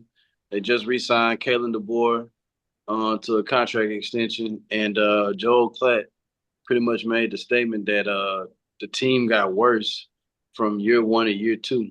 And I want to just make a few statements about that, man. I think this is a very important year um, football. I think this year is supposedly supposed to set up next year, which is supposed to be the best team that Kevin DeBoer will have. Um, I don't think that I think that 7-5 is a realistic thing. I'm seeing a lot of Alabama YouTube content creators put out there that they don't see why, that can actually happen. But I'm listening to them and they're talking about the run game, but what I would like for us to kind of like focus on is like us being able to stop the run. Um, I don't think that the issue so much last year was just running the football. To me, it was more stopping the run and getting better linebacker play. And we had like it wasn't poor linebacker play, but it wasn't elite either. And really, we've been weak in the middle of our defense for the past 4 or 5 years. And well, really, since Christian Barmore has left the Alabama program, we haven't really had a dominant D tackle. We haven't had a dominant middle linebacker for even longer. And we don't have a solid safety. The last one that we had that was really, really good was Caleb Downs. So the middle of our defense has been like lackluster. Meanwhile, we've had a solid secondary in the Kalen DeBoer era, but we haven't really had elite pass rushers, elite defensive linemen, or elite linebacker play. And I think that's what gets you beat in college football today. If you don't have a linebacker that can cover sideline to sideline, if you don't got a linebacker that can cover tight ends, because I think as the NFL begin to use more tight ends in their league, like college football is going to be expected to put more tight ends on the field to either run the football or disguise a pass. So, We got Georgia, we got Texas A&M this year, we got LSU. Those are all 3 losses. I can see that happen. You know, Tennessee. Uh, I don't know how well we'll play against. I don't know how well we'll play against Auburn. You know, it depends on where we at in our season. Like, who do you pick to be your quarterback the first game of the season? I think it's so much important there. So, just to wrap this up, I think 7-5 is a realistic thing. That's probably like the worst case scenario. But best case scenario is probably like 10-2. I don't, I don't, Gut fit. I don't think like My bad. we're not going to be a dominant football team under Caleb DeBoer. We're going to be able to beat people, but we're not going to be dominant. So gut feeling, who do you feel starts the most games? Austin Mack or Keelan Russell? Keelan Russell. If you want to win, you start Keelan Russell. Interesting. Okay. Guess we'll see then, man. Guess we'll see. All right. Well, can you good on anything or any thoughts? It was something I was gonna throw y'all away. I'm trying to see if it's in my bookmarks or something. I can't really remember what it was.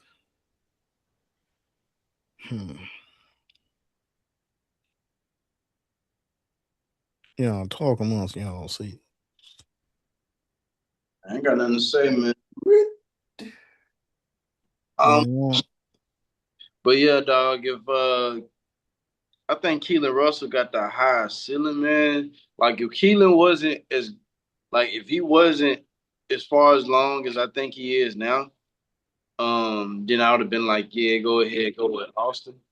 But if you don't go with Austin, if you do go with Austin and then you leave Keelan on the sideline and Austin not doing well for you, like how soon do you pull him and put Keelan in? And then what if Keelan not doing good because you killed his confidence? Yeah, and it's a transportal era, so got to worry about that. I think you probably I think you should just go out there with Keelan and grow with him. You know, people to give you. Yeah, you can't expect If you drop a couple games, they won't hold you for it because you got a rookie quarterback. So yeah, you can't expect Keelan Russell to take the Ty Simpson approach and just stick around, like, but it could be good just because depending on the situation, Austin Mack might know the offense better. So, I don't know. So we'll see. we'll see. How much time y'all got? Not much time. All right, let's try to make this quick then. Phil, what you think about the Stefon Diggs thing? You heard anything about that? You shouldn't. Like what? Like well, before you what you think about his situation in general? Not necessarily just the case that was just on everybody's radar, but just like him having so many baby mamas, or him giving Cardi B. Like, how you feel about all that and the case? Because I got a point to make with the case. I just want to hear your thoughts on it. He's one of the type of men that could have a polygamous relationship.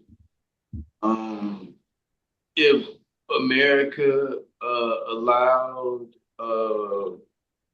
polygamy, or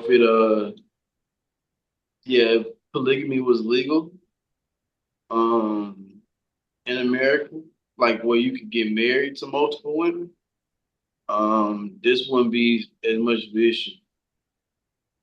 She was just a jealous. Well, just speaking, I'm gonna speak about him in particular. Like he got 3 or 4 ladies pregnant around the same time. None of them really are mad about that.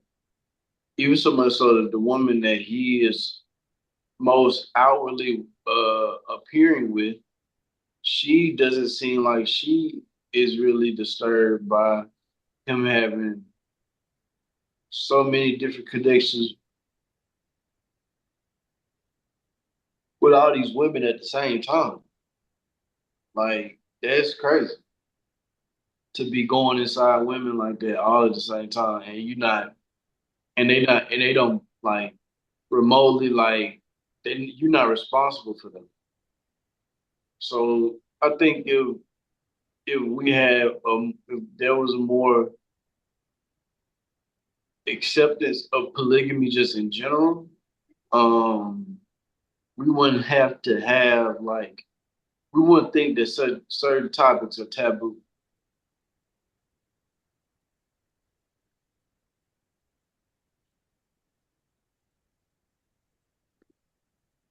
Okay, I guess. I mean, see what you think.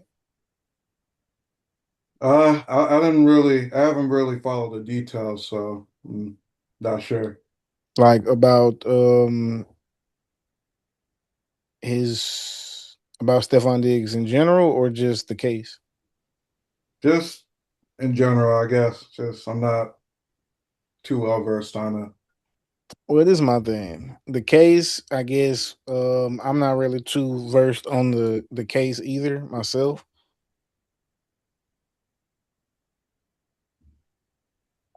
But this is what I want to say. This woman said something happened between him and her.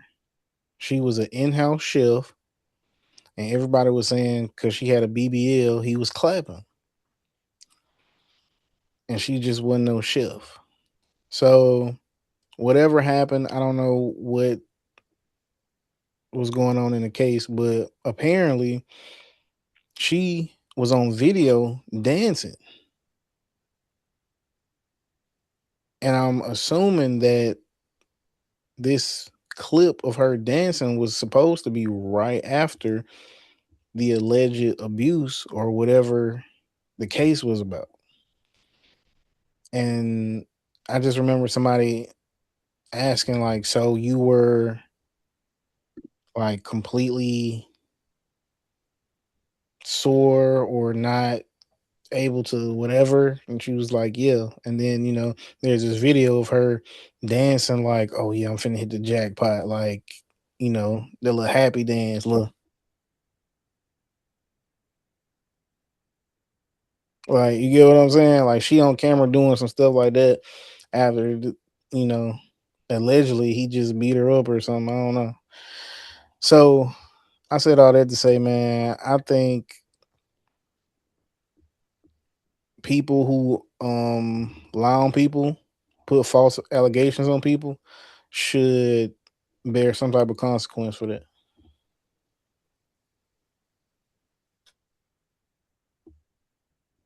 Like, I don't think you should be able to claim something happened to you, and then when we proved, like, without a doubt, like we prove without a doubt that you're lying, I think there should be consequences to that. Not like if it just can't be proven, but if we prove that you're lying and this was all a sham, yeah. Interesting. All